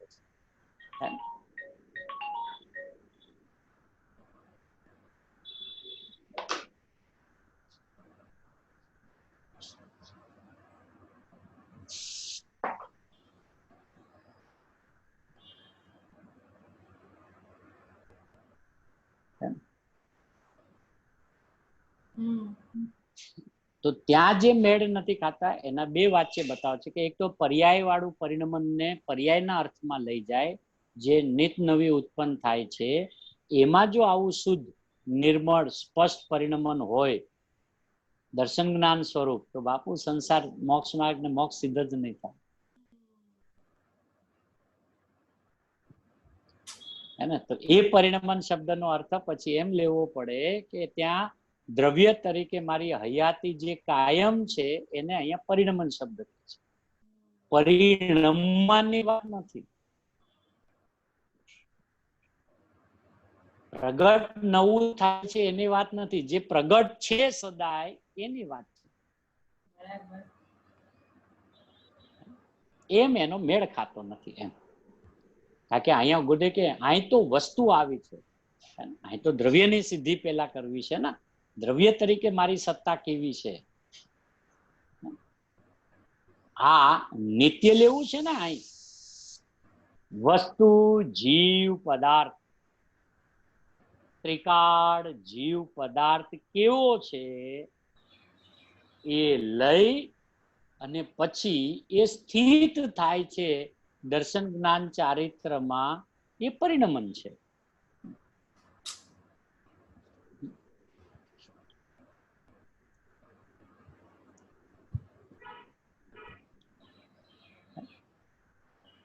પાઠ એ છે ને, જુઓ ને, ચૈતન્ય સ્વરૂપણાથી નિત્ય ઉદ્યોતરૂપ નિર્મળ સ્પષ્ટ દર્શન જ્ઞાન જ્યોતિ સ્વરૂપ છે.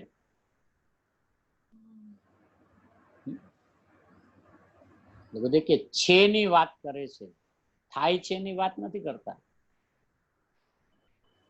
છે અને હું આવો છું એની વાત કરે છે.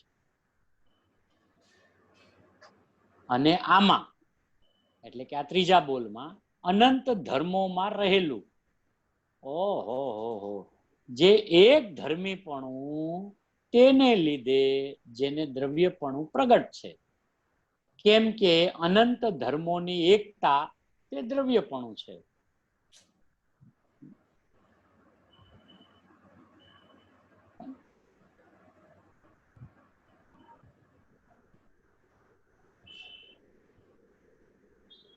આ વિશેષણથી વસ્તુને ધર્મો રહિત એટલે કે ગુણ રહિત માનનાર બૌદ્ધમતીનો નિષેધ થયો.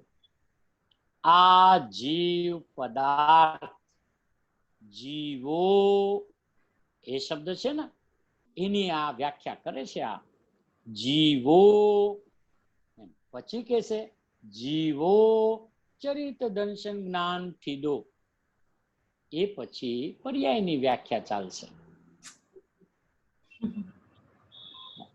અત્યારે તો પેલા જીવની વ્યાખ્યા ચાલે, જીવો.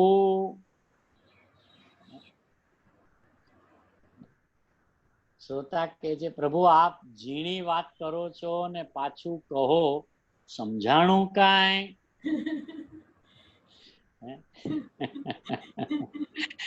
પ્રભુ આપ વાત ઝીણી કરતા જાઓ ને પાછા કયો સમજાણું કાંઈ. ગુરુદેવ કે આ બધા જુવાનિયા સાંભળે છે, જુઓ ને બધા, આ તો આત્માની વાત છે. એક કોર તત્વાર્થ સૂત્રમાં એમ કહે કે ઉદય ભાવ તે જીવ છે. તત્વાર્થ સૂત્ર પહેલો અધ્યાય, પુણ્ય પાપ રાગ દ્વેષ એ જીવ તત્વ. હવે ત્યાં એમ શું કામે કીધું કે જીવ છે, એમ કીધું. ત્યાં જીવ તત્વ કેમ કીધું કે જીવની પર્યાય છે ને, એટલે ત્યાં એને જીવ કીધું. એક બાજુ એમ કહે કે ક્ષમ ભાવ આદિ 4 ભાવ પણ જીવમાં નથી, એ દ્રવ્યની અપેક્ષા એ વાત છે. એક બાજુ એમ કહે કે જીવમાં જે પર્યાયો રાગ દ્વેષ પુણ્ય પાપ થાય છે એ બધા પૂતગલ છે. પૂતગલ છે કેમ એમ કીધું? કેમ કે એનામાંથી નીકળી જાય છે ને એની ચીજ નથી માટે. અને એને જીવ તત્વ કહ્યું કેમ કે એની પર્યાયમાં એના અસ્તિત્વમાં છે. એમ એટલે રાગને જીવના પરિણામ કીધા તો કે એ કઈ અપેક્ષાએ કીધું કે જીવની પર્યાયમાં છે એટલે એને જીવ તત્વ કીધું. બીજી જગ્યાએ કે છે કે જીવમાં 4 ભાવ નથી તો એ ક્યાંથી વાત કરી કે દ્રવ્ય અપેક્ષાએ વાત કરી. પછી કે જે એક ત્રીજી વાત આવે છે કે રાગ દ્વેષ પૂતગલના પરિણામ છે તો કે ઈ કઈ રીતે સમજવું કે ઈ જીવનો સ્વભાવ નથી, જીવમાંથી નીકળી જાય છે, કાયમ રહેતા નથી, એટલે જીવની સામે અજીવ છે એટલે કે પૂતગલ છે એટલે એને પૂતગલ કીધા.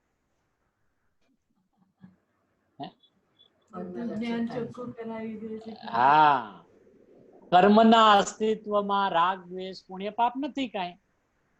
લ્યો, અને આ એક બાજુ કે છે ને કર્મમાં રાગ થાય ને એનો અનુભાગ અહીંયા થાય ને, એમ છે નહીં. જ નહીં. ત્યાં થાય છે ને અહીંયા જણાય છે ને જણાતા એને હું મારું માનું છું, એવું છે નહીં. ક્યાંય નથી થતું. હે ને, અહીંયા હોય તો સામે નો આરોપ આવે, અહીંયા નથી તો ક્યાંય નથી. બરાબર ભાઈ.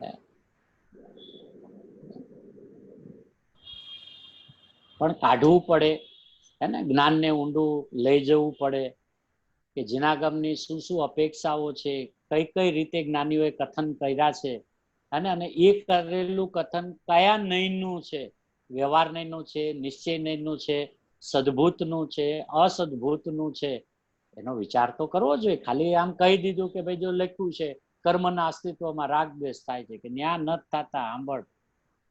એને કીધું ને કર્મજનિત પરિણામ છે. શાસ્ત્રમાં એમ શબ્દ આવ્યો કે રાગ છે ને એ તો કર્મજનિત પરિણામ છે, કર્મથી થયેલા પરિણામ છે. કે બાપુ રેવા દે, કર્મ તો નિમિત્ત છે, તારામાં તે ઉભા કર્યા છે. કર્મમાં કેદી રાગ હતા?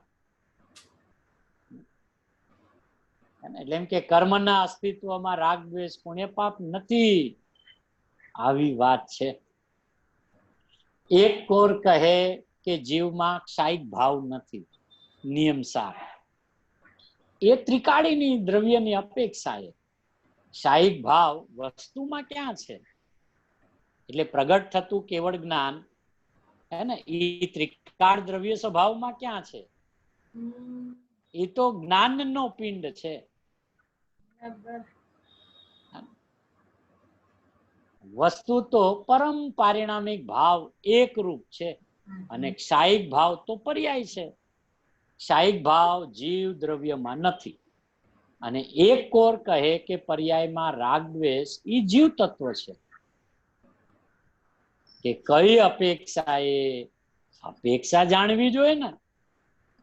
પર્યાય એની છે, એનામાં થાય છે, પણ વસ્તુનો સ્વભાવ નથી, એથી એને કાઢી નાખીને પૂતગલના પરિણામ કયા.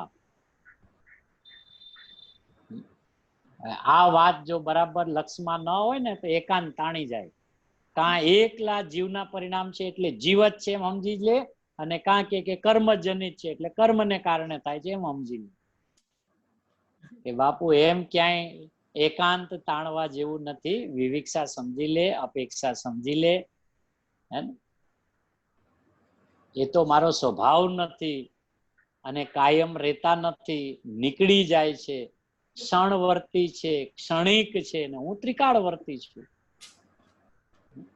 એટલે એને કાઢી નાખીને પૂતગલના પરિણામ કયા. પણ કોઈ પછી એકલા માનવા જ માંડે કે રાગ તો પૂતગલના પરિણામ છે, તો બાપુ સમજીને કેજે, નહીતર આરો નહીં આવે. હવે અહીંયા જે છે એ તો એના અનંત, એના ગુણોની વાત છે, પર્યાયની નથી.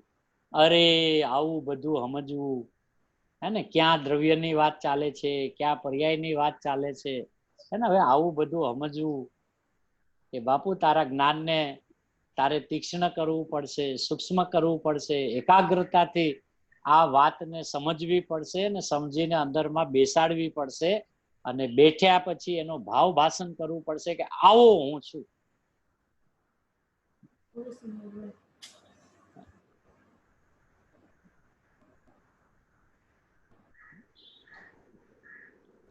ભાઈ, હમણાં તમે એમ કીધું ને કે જે આ બાજુ કર્મનો ઉદય છે, જાણવામાં આવ્યો, ને પછી હું કરું એ ભૂલ કરું એટલે એવું છે નહીં. એનું મને એવું છે જ ને. થોડું ફરી આપણી સાઈડથી કેવી રીતે સમજાવો ને. એટલે એ તો એને લક્ષમાં કર્મને લીધા છે ને, એને ક્યાં કર્મ દેખાય છે? છદ્મસ છે, એને ક્યાં કર્મનો ઉદય દેખાય છે? એ તો એના જ્ઞાનને એમ લંબાવે છે ને કે મને અત્યારે આવા કર્મનો ઉદય આવ્યો, પણ એને ક્યાં ખબર છે કર્મ એને જોયા છે, એને દેખાય છે, એને પકડાય છે, એને સમજાય છે કે આને કર્મ કહેવાય? ના. તો એ કોને જોઈને કે છે? એના પોતાના પરિણામને. હા. અને પરિણામમાં વેદાતું દુઃખ. હા. એ જે સમયે દુઃખ પરિણામમાં વેદાય છે તો એ પરિણામના જ્ઞાનને લંબાવીને કર્મ તરફ લઈ જાય છે. ઓહો, મને આ દુઃખ છે ને પૂર્વે કરેલા કર્મનું ફળ આવ્યું, એમ ઈ જ્ઞાનમાં લંબાવે છે ને. એને ક્યાં કર્મને જોયા છે? બરાબર. તો એને શું જોયું? એને જોયું પોતાના વેદનને. હા. અને એ વેદનમાં આમ લંબાવવાનું હતું જ્ઞાન સ્વભાવ તરફ, અને આમ કર્મ તરફ લંબાયું જ્ઞાન. બરાબર. જે કે બાકી હા, સોરી, કઈ દે. છદ્મસે એને ક્યાં કર્મ ન દેખાય છે? એ તો ખાલી વાતો કરે છે ને. બાર સામગ્રી અનુકૂળતાના ઢગલા વાળી દેખાય તો એ પુણ્યનો ઉદય સમજે છે, અને ઈ સામગ્રીઓ ખસી જાય તો એને પાપનો ઉદય સમજે છે. બરાબર? હવે એવું તો વસ્તુનું સ્વરૂપ છે જ નહીં, કારણ કે અનુકૂળ ને પ્રતિકૂળ બારમાં કઈ છે જ નહીં. તો જ્ઞાનીઓ કીધું કે જ્ઞેયો જે છે, પર પદાર્થ જે છે, એ તો અનુકૂળ નથી ને પ્રતિકૂળ નથી. હવે અનુકૂળ ને પ્રતિકૂળ છે એ તો તારા જ્ઞાનની કલ્પના છે. બરાબર? હવે ઈ જ્ઞાનની કલ્પના શું કામે કીધી? કે ઈ સમયે તારું જ્ઞાનમાં હું જ્ઞાયક છું એવું અંતરંગ પરિણમન ચાલતું નથી, એટલે તને એમ લાગે છે કે આ જ્ઞેય મને અનુકૂળ છે, આ જ્ઞેય મને પ્રતિકૂળ છે. પણ અનુકૂળ પણ તું ક્યારે કહીશ? કે જ્યારે ઈ પરિણામમાં અમુક અંશે શાંતિ વેદાતી હોય તો તું એને કહીશ આ અનુકૂળ છે, અને જે પરિણામની અંદરમાં દુઃખ વેદાતું હશે તો તું એમ કહીશ કે હવે આ મને પ્રતિકૂળ છે. તો કોણ અનુકૂળ ને પ્રતિકૂળ કોણ છે? જ્ઞેયો કે મારું જ્ઞાન, કે મારું જ્ઞાનનું વેદન? જ્ઞાનનું વેદન આવશે ને.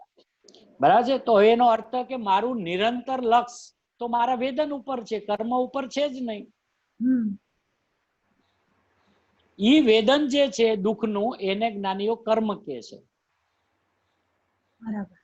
એટલે જેને અહીં ગુરુદેવ કે ને રાગ છે એ જીવનું કર્મ છે. એટલે તો હજી આગળ આવશે ને, પૂદગલ કર્મના પ્રદેશમાં સ્થિત છે. ગુરુદેવ કે અહીંયા કઈ જડ કર્મની વાત નથી, આ રાગાદિના પરિણામને પૂદગલ કર્મ કે છે. હવે આવું કોઈ દેશ છે ને એને વિચાર્યું જ નથી, અને વાતે વાતે જે કાંઈ થાય એટલે કર્મને યાદ કરે. જેને જોયા નથી, જેને જાણતો નથી, એને તો ખાલી આગમથી નામ સાંભળ્યા છે. એક દર્શનાવર્ણ્ય છે ને જ્ઞાનાવર્ણ્ય છે ને, અને એક મોહનીય છે ને, પછી મોહનીયમાં બે ભેદ છે ને, એક દર્શન મોહ છે ને, એક ચારિત્ર મોહ છે ને. બધું બાય હાટ કરી રાખ્યું, ગોખી રાખ્યું છે. મનથી બોજો ઉપાડે છે આખો દિવસ.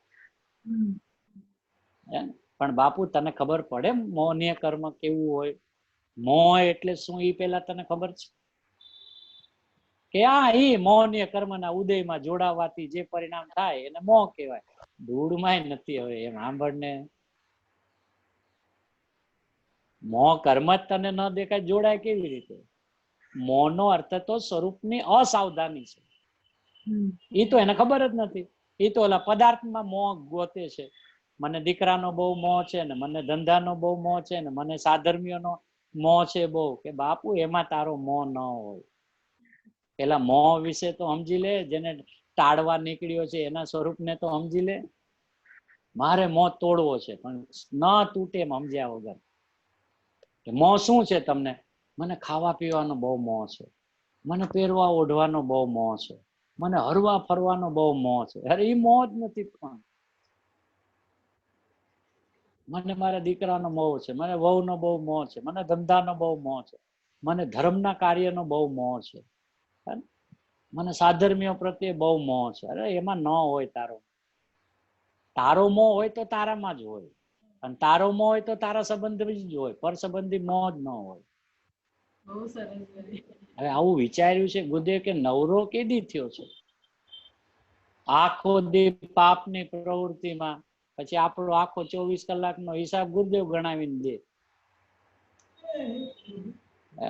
22-23 કલાક તો પાપ ને ધંધામાં બાયડી છોકરાને હાચવવામાં જાય.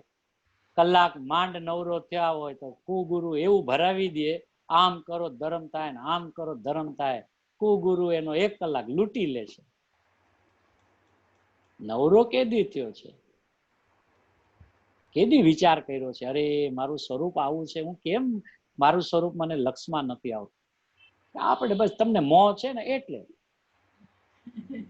અને આયા આપણે હા મને મોહ છે. પછી મોહ નું આખું લિસ્ટ ગણાવે. શેનો મોહ? પહેરવા ઉઠવાનો, ખાવા પીવાનો, હરવા ફરવા, નવા નવા સ્થાનોએ જવાનો મને બહુ મોહ છે.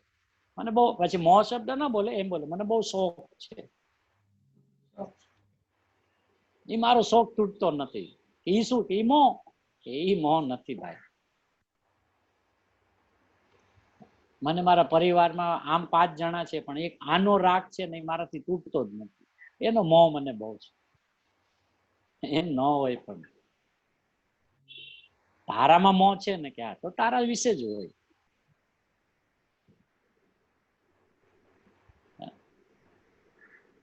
મોહનું ઓરિજિનલ સ્વરૂપ તો આચાર્ય ભગવાને બતાવ્યું કે સ્વરૂપની અસાવધાની એનું નામ મોહ છે. હવે એ તો ખબર જ નથી ને મોહ તોડવા નીકળ્યો છે. ત્યાં મોહ થાય હોય ને ત્યાં સુધી કઈ સમ્યક દર્શન ન થાય. બહુ સારું, તો તોડી નાખો ને. તમને ખબર તો પડી ગઈ ને મોહ શેનો છે, કોના વિશેનો છે, એ તમને ખબર તો હશે જ ને કે હા મને આનો બહુ છે. તોડી નાખો. ખબર પડી ગયા પછી રાખો નાખો. બહુ ટ્રાય કરું છું પણ તૂટતો નથી. પણ ખોટી જગ્યાએ ટ્રાય કરો છો એટલે તૂટતો નથી. બહુ ટ્રાય નથી કરતા. બહુ ટ્રાય કરો એટલે તૂટે જ, પણ સમજણ સાચી હોય તો તૂટે ને. બરાબર. બધું નથી કહેતા ઉગમણે હાલ જવું હોય ને આથમણે આયલા કરે કે 10,000 કદમ હાલી ગયો, કે તું 1,00,000 કદમ હાલી જા ને, કરોડ કદમ હાલી જા ને. ઊંધો જ હાયલો છે પછી એની શું વેલ્યુ છે? બહુ પણ હાયલો, બહુ હાયલો. ઠીક છે, હાયલો જ નથી. હાયલો ક્યાં છે તું? હાયલો તો એને કહેવાય જે દિશામાં જવું છે એમાં એક પગ મૂક તો હાયલો કહેવાય. જ્યાં દિશા જ આવવાની નથી, જ્યાં તારે જવું છે એ મોઢું જ બાજુ નથી, એ ગામ જ બાજુ નથી. ઊંધા ગામમાં આવેલો જાય પછી કે બહુ મહેનત કરું છું, આખો દી મહેનત કરું છું મારા મોંને તોડવાનો. અરે એ તારી મહેનત જ નથી બાપુ, ગધા મજૂરી કરે છે. પાછો વડ પ્રભુ.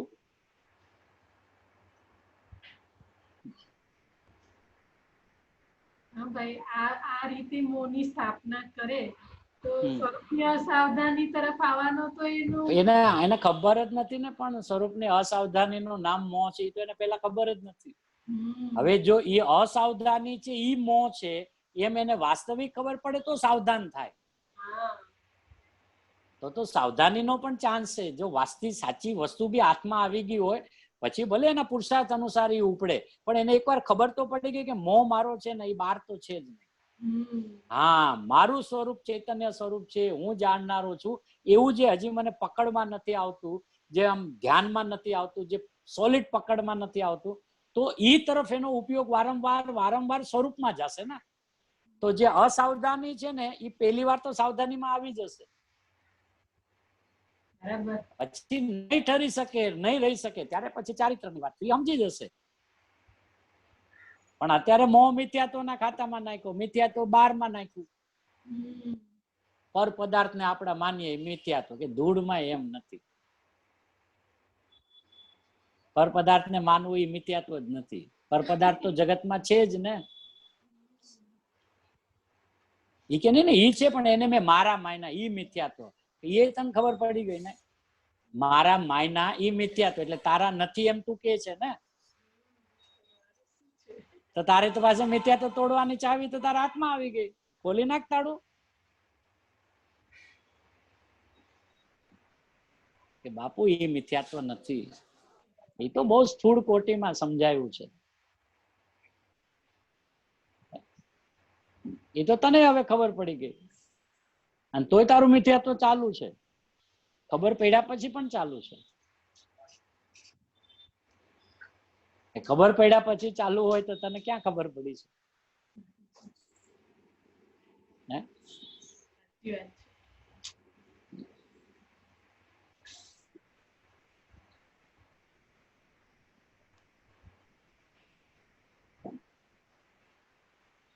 એટલે ગુરુદેવ એમ કે છે ગંભીર તત્વ છે, ગહન વિષય છે, એને તારી ગંભીરતા જોશે પ્રભુ, અને તારી ઊંડપ જોશે. તારે જ્ઞાનને પણ સજાવીને રાખવું પડશે. અને બુઠ્ઠું થઈ ગયું છે જ્ઞાન અત્યારે, એને ઓલી અણી કાઢવી પડશે. પેન્સિલની અણી કાઢે ને, પેન્સિલ તો તૈયાર છે પણ અણી કાઢે તો લખાય ને. જ્ઞાનને જરાક તીક્ષ્ણ કરાવ ચારેય બાજુથી, એમ દ્રવ્યથી ક્ષેત્ર કાળ ભાવ સ્વદ્રવ્ય પરદ્રવ્ય ત્યાં જરાક અણી કાઢ તો જ્ઞાન કામ કરશે. અને વાતે વાતે વિચાર કર, આનો અર્થ શું થાય બાપુ, આનો ભાવ શું થાય, અને આવું સમજીએ તો મને શું થાય. કે બાપુ આવું સમજે તો તને તું હાથમાં આવે જે તું ગોતવા નીકળ્યો છે.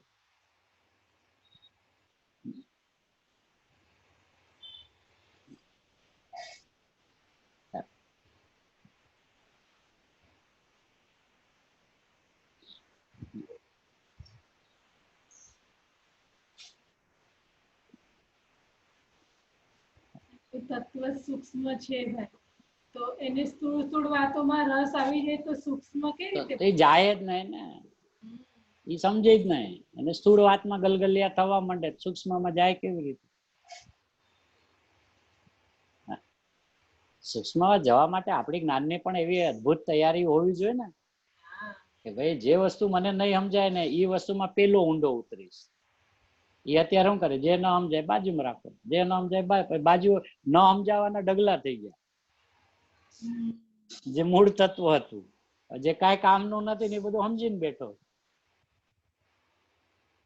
પછી કમ્પ્લેન કરે આપણને સમ્યક દર્શન કેમ નથી થતું. પણ બાપુ તમને શું કામ થાય ઈ કયો,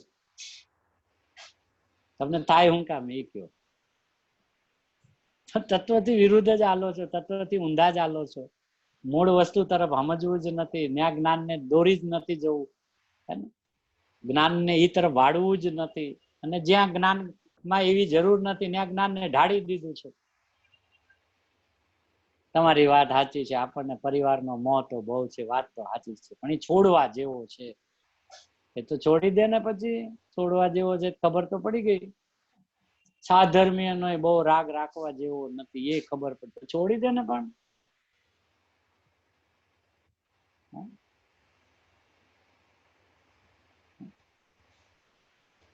કે બાપુ તને કાંઈ ખબર નથી, તું બધી વાતે વાતે એમ કીધા કરે ને મને તો ખબર છે, આ તો મને ખબર છે, એ જ તને નડે છે, એ જ તને સમ્યક દર્શન થવા દેતું નથી. કારણ કે તારી રુચિનું મોઢું જ બંધ થઈ ગયું છે. એટલે નવી જાણવાની, નવી સમજવાની જિજ્ઞાસા જ નથી.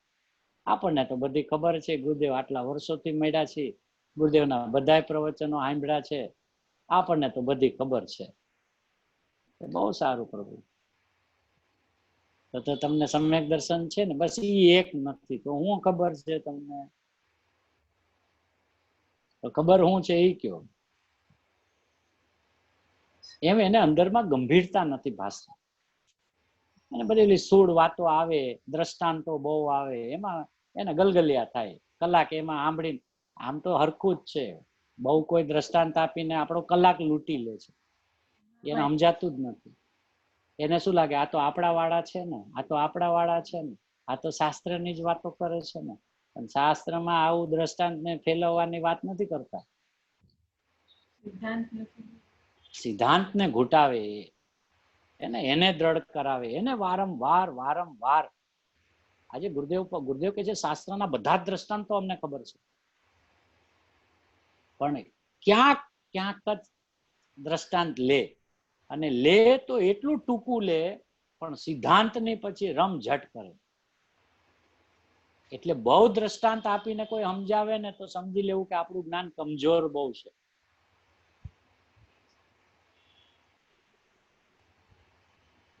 દ્રષ્ટાંતની જરૂર શું છે? પણ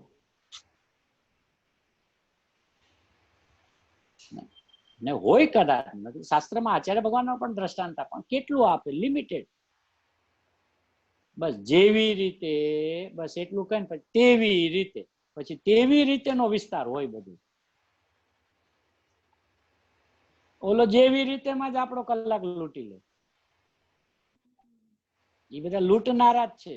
આપણી આંખ ઉઘડતી નથી એટલે આપણા છે ને આપણા છે ને આપણા છે એમ કીધા કરી.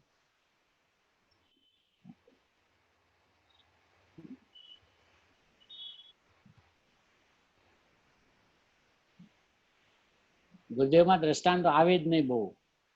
હવે જરાક એને કઈ દ્રષ્ટાંત આપ્યું હોય તો સિદ્ધાંતની રમઝટ કરાવે.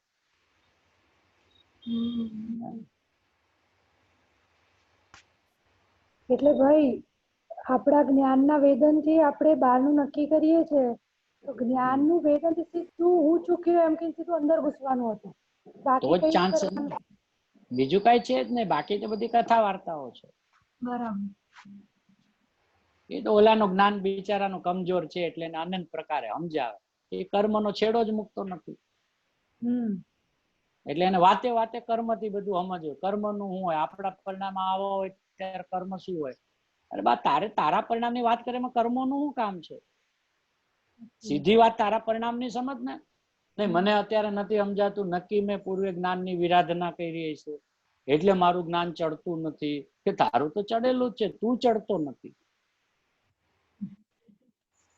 એટલે ભાઈ એ બાજુ ટોટલી ફૂલ સ્ટોપ ની જરૂર છે. મતલબ જેમ થાય કે ભાઈ શું ભૂલ કરીને કશું જ નહીં. કાંઈ નહીં, શાંતિ અંદર આવવાનું છે. એટલું જ છે. બરાબર. બોલું તો બધું સમજાવવા માટે છે. અનંત પ્રકારના જીવો છે, અનંત પ્રકારે વાતો કરી છે, પણ શું કરે આચાર્ય ભગવાન પણ શું કે એમ એ સીધી વાત કરે તો ઓલો ભાગી જાય. એટલે એને બેસાડવું પડે કે ભાઈ તું બેસ, જો આમ છે, જો આમ છે. પેલા ઈ જ્યાંથી સમજતો હોય ત્યાંથી બે વાત કરે એટલે ઓલો જરાક શાંત પડે.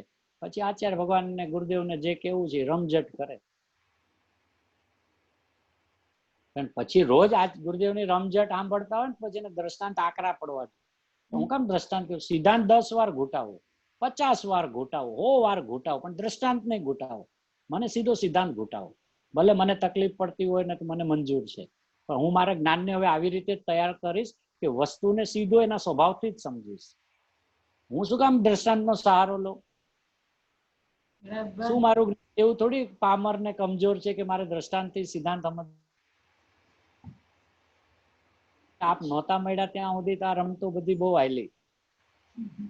હવે તો મને જ્ઞાનની વાત સીધી જ્ઞાન થઈ ગયું. કદાચ મને નહીં બધી વસ્તુ દરેકને તરત પકડાય એવું જરૂરી નથી, પણ મને તમે એ જ વાતનો 100 વાર ઘૂંટાવો, હું 100 વાર સાંભળવા તૈયાર છું.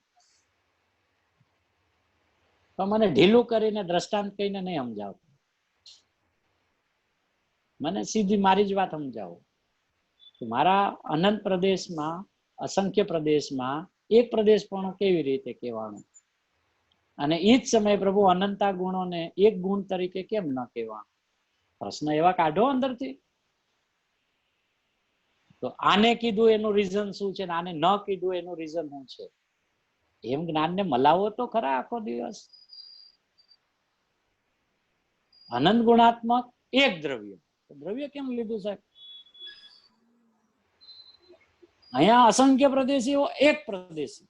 ત્યાં તો પ્રદેશની હારે પ્રદેશની જ વાત કરી. અહીંયા ગુણોની હારે ગુણોની વાત કરો કે ન થાય. તો પ્રભુ ન થાય એનું કારણ બતાવો. કેમ ન થાય? કે ગુણ અનંત છે ને. જ્ઞાન છે એ દર્શન નથી, દર્શન છે એ ચારિત્ર નથી. કેવી રીતે એક થાય?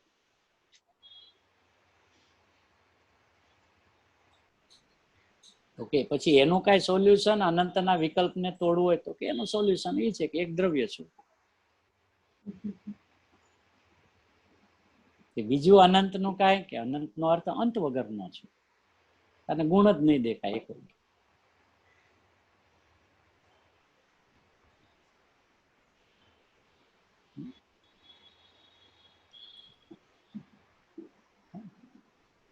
જેનું આદિ નથી, જેનો અંત નથી, એ ભાવવાચક એમ કીધું ને? એ ભાવવાચક છે, ઓલું સંખ્યાવાચક છે. ઓલી સંખ્યાથી અનંતપણું બતાવે.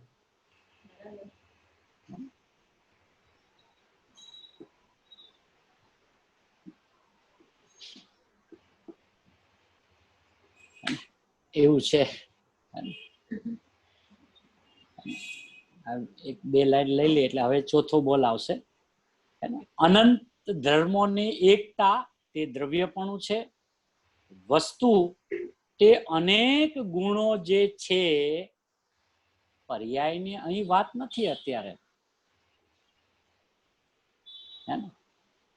વસ્તુ તે અનેક ગુણો જે છે, પર્યાયની અહીં વાત નહીં અત્યારે. તેમ પુણ્ય પાપના વિકલ્પો એનામાં છે જ નહીં. વસ્તુના ગુણોમાંય નથી ને વસ્તુમાંય નથી. આવો જીવ પદાર્થ અનંત ગુણોનું એક રૂપ તે દ્રવ્ય છે, એમ કહીને ધર્મોથી રહિત માનનારનો નિષેધ કર્યો. હવે આટલું કહીને હવે આપણો ચોથો બોલ લેશે, વળી હું કેવો છું. અહીંયા સુધી દ્રવ્ય ગુણની વાત લીધી, હવે પર્યાય સહિતની વાત લેશે. એટલે કેટલું સરસ રીતે આચાર્ય ભગવાન અંતરંગ ખોલે છે, ગુરુદેવ એનું સ્પષ્ટીકરણ કરે છે કે ભાઈ હમણાં પર્યાયની અહીંયા વાત નથી, એ આવશે ચોથા બોલમાં ક્રમમાં. અહીંયા તો ગુણની વાત છે. પેલા વસ્તુ બતાવી ભાઈ, હા, યુગપદની એકત્વ પૂર્વકમાં, અને પછી એને ગુણો બતાવે. હવે પર્યાય, હા, હવે પછી પર્યાયની વાત આવશે. એટલે એમ કહીને બધે કીધું એનામાં મેળ ખાતો નથી, પરિણામ શબ્દ નાખ્યો.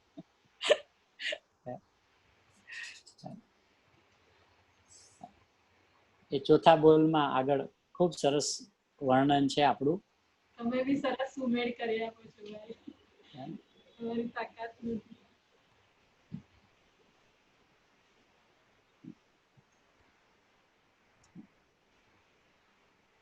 આવી સ્વભાવની પરિપૂર્ણ વાત જિનેન્દ્ર પરમાત્માની ઓમ ધ્વનિમાં નિરંતર ખરે છે.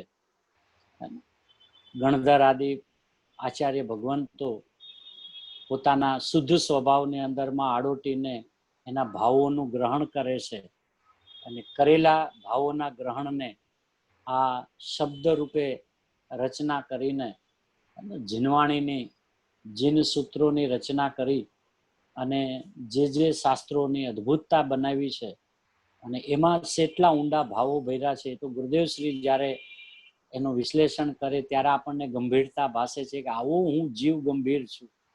અને ગંભીરનો અર્થ લીલું મોઢું એ એનો અર્થ નથી થઈ જતો. સિરિયસમાં રહેવું એનું નામ ગંભીર નથી, પણ આમ ભરેલો છું, એમ એવો વજનીય છું, એવો ભરેલો છું, એવો પરિપૂર્ણ છું.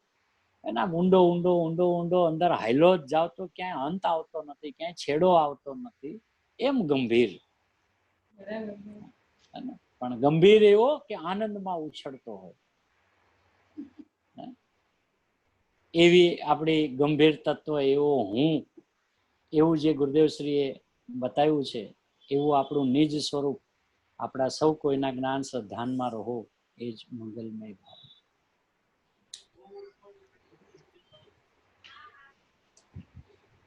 બોલો લોકના અગ્રભાગે બિરાજમાન ઋષભદેવાદી મહાવીર પર્યંત અનંત સિદ્ધ ભગવંતોનો હાલ મહાવિદ્ય ક્ષેત્રમાં બિરાજમાન સિમંદર આદિ 20 વિયનમાં નરિયન ભગવંતોનો શ્રી સમયસાર પ્રવચનસાર આદિ જીનવાણી માતનો જય. આ જીનવાણીના રચયિતા કલિકાલ સર્વજ્ઞ શ્રી કુંકુંદાચાર્ય આદિ અનંત આચાર્ય ભગવંતોનો જય. આ જીનવાણીના રહસ્ય બતાવનાર અમાત્મ ઉદ્ધારક અનંત ઉપકારી અનંત તીર્થંકરોથી અધિક ગર્જતા જ્ઞાયક એવા કહાન ગુરુદેવનો જય. અન્ય અવતાર પ્રશમ મૂર્તિ પૂજ્ય ભગવતી જય. સનાતન વિતરાગ દિગંબર જૈન ધર્મ નો જય જિનેન્દ્રભાઈ. જય જિનેન્દ્ર બધાને. જય જિનેન્દ્રભાઈ. જય જિનેન્દ્ર. જય જિનેન્દ્ર. જય જિનેન્દ્રભાઈ. જય જિનેન્દ્ર. જય જિનેન્દ્ર.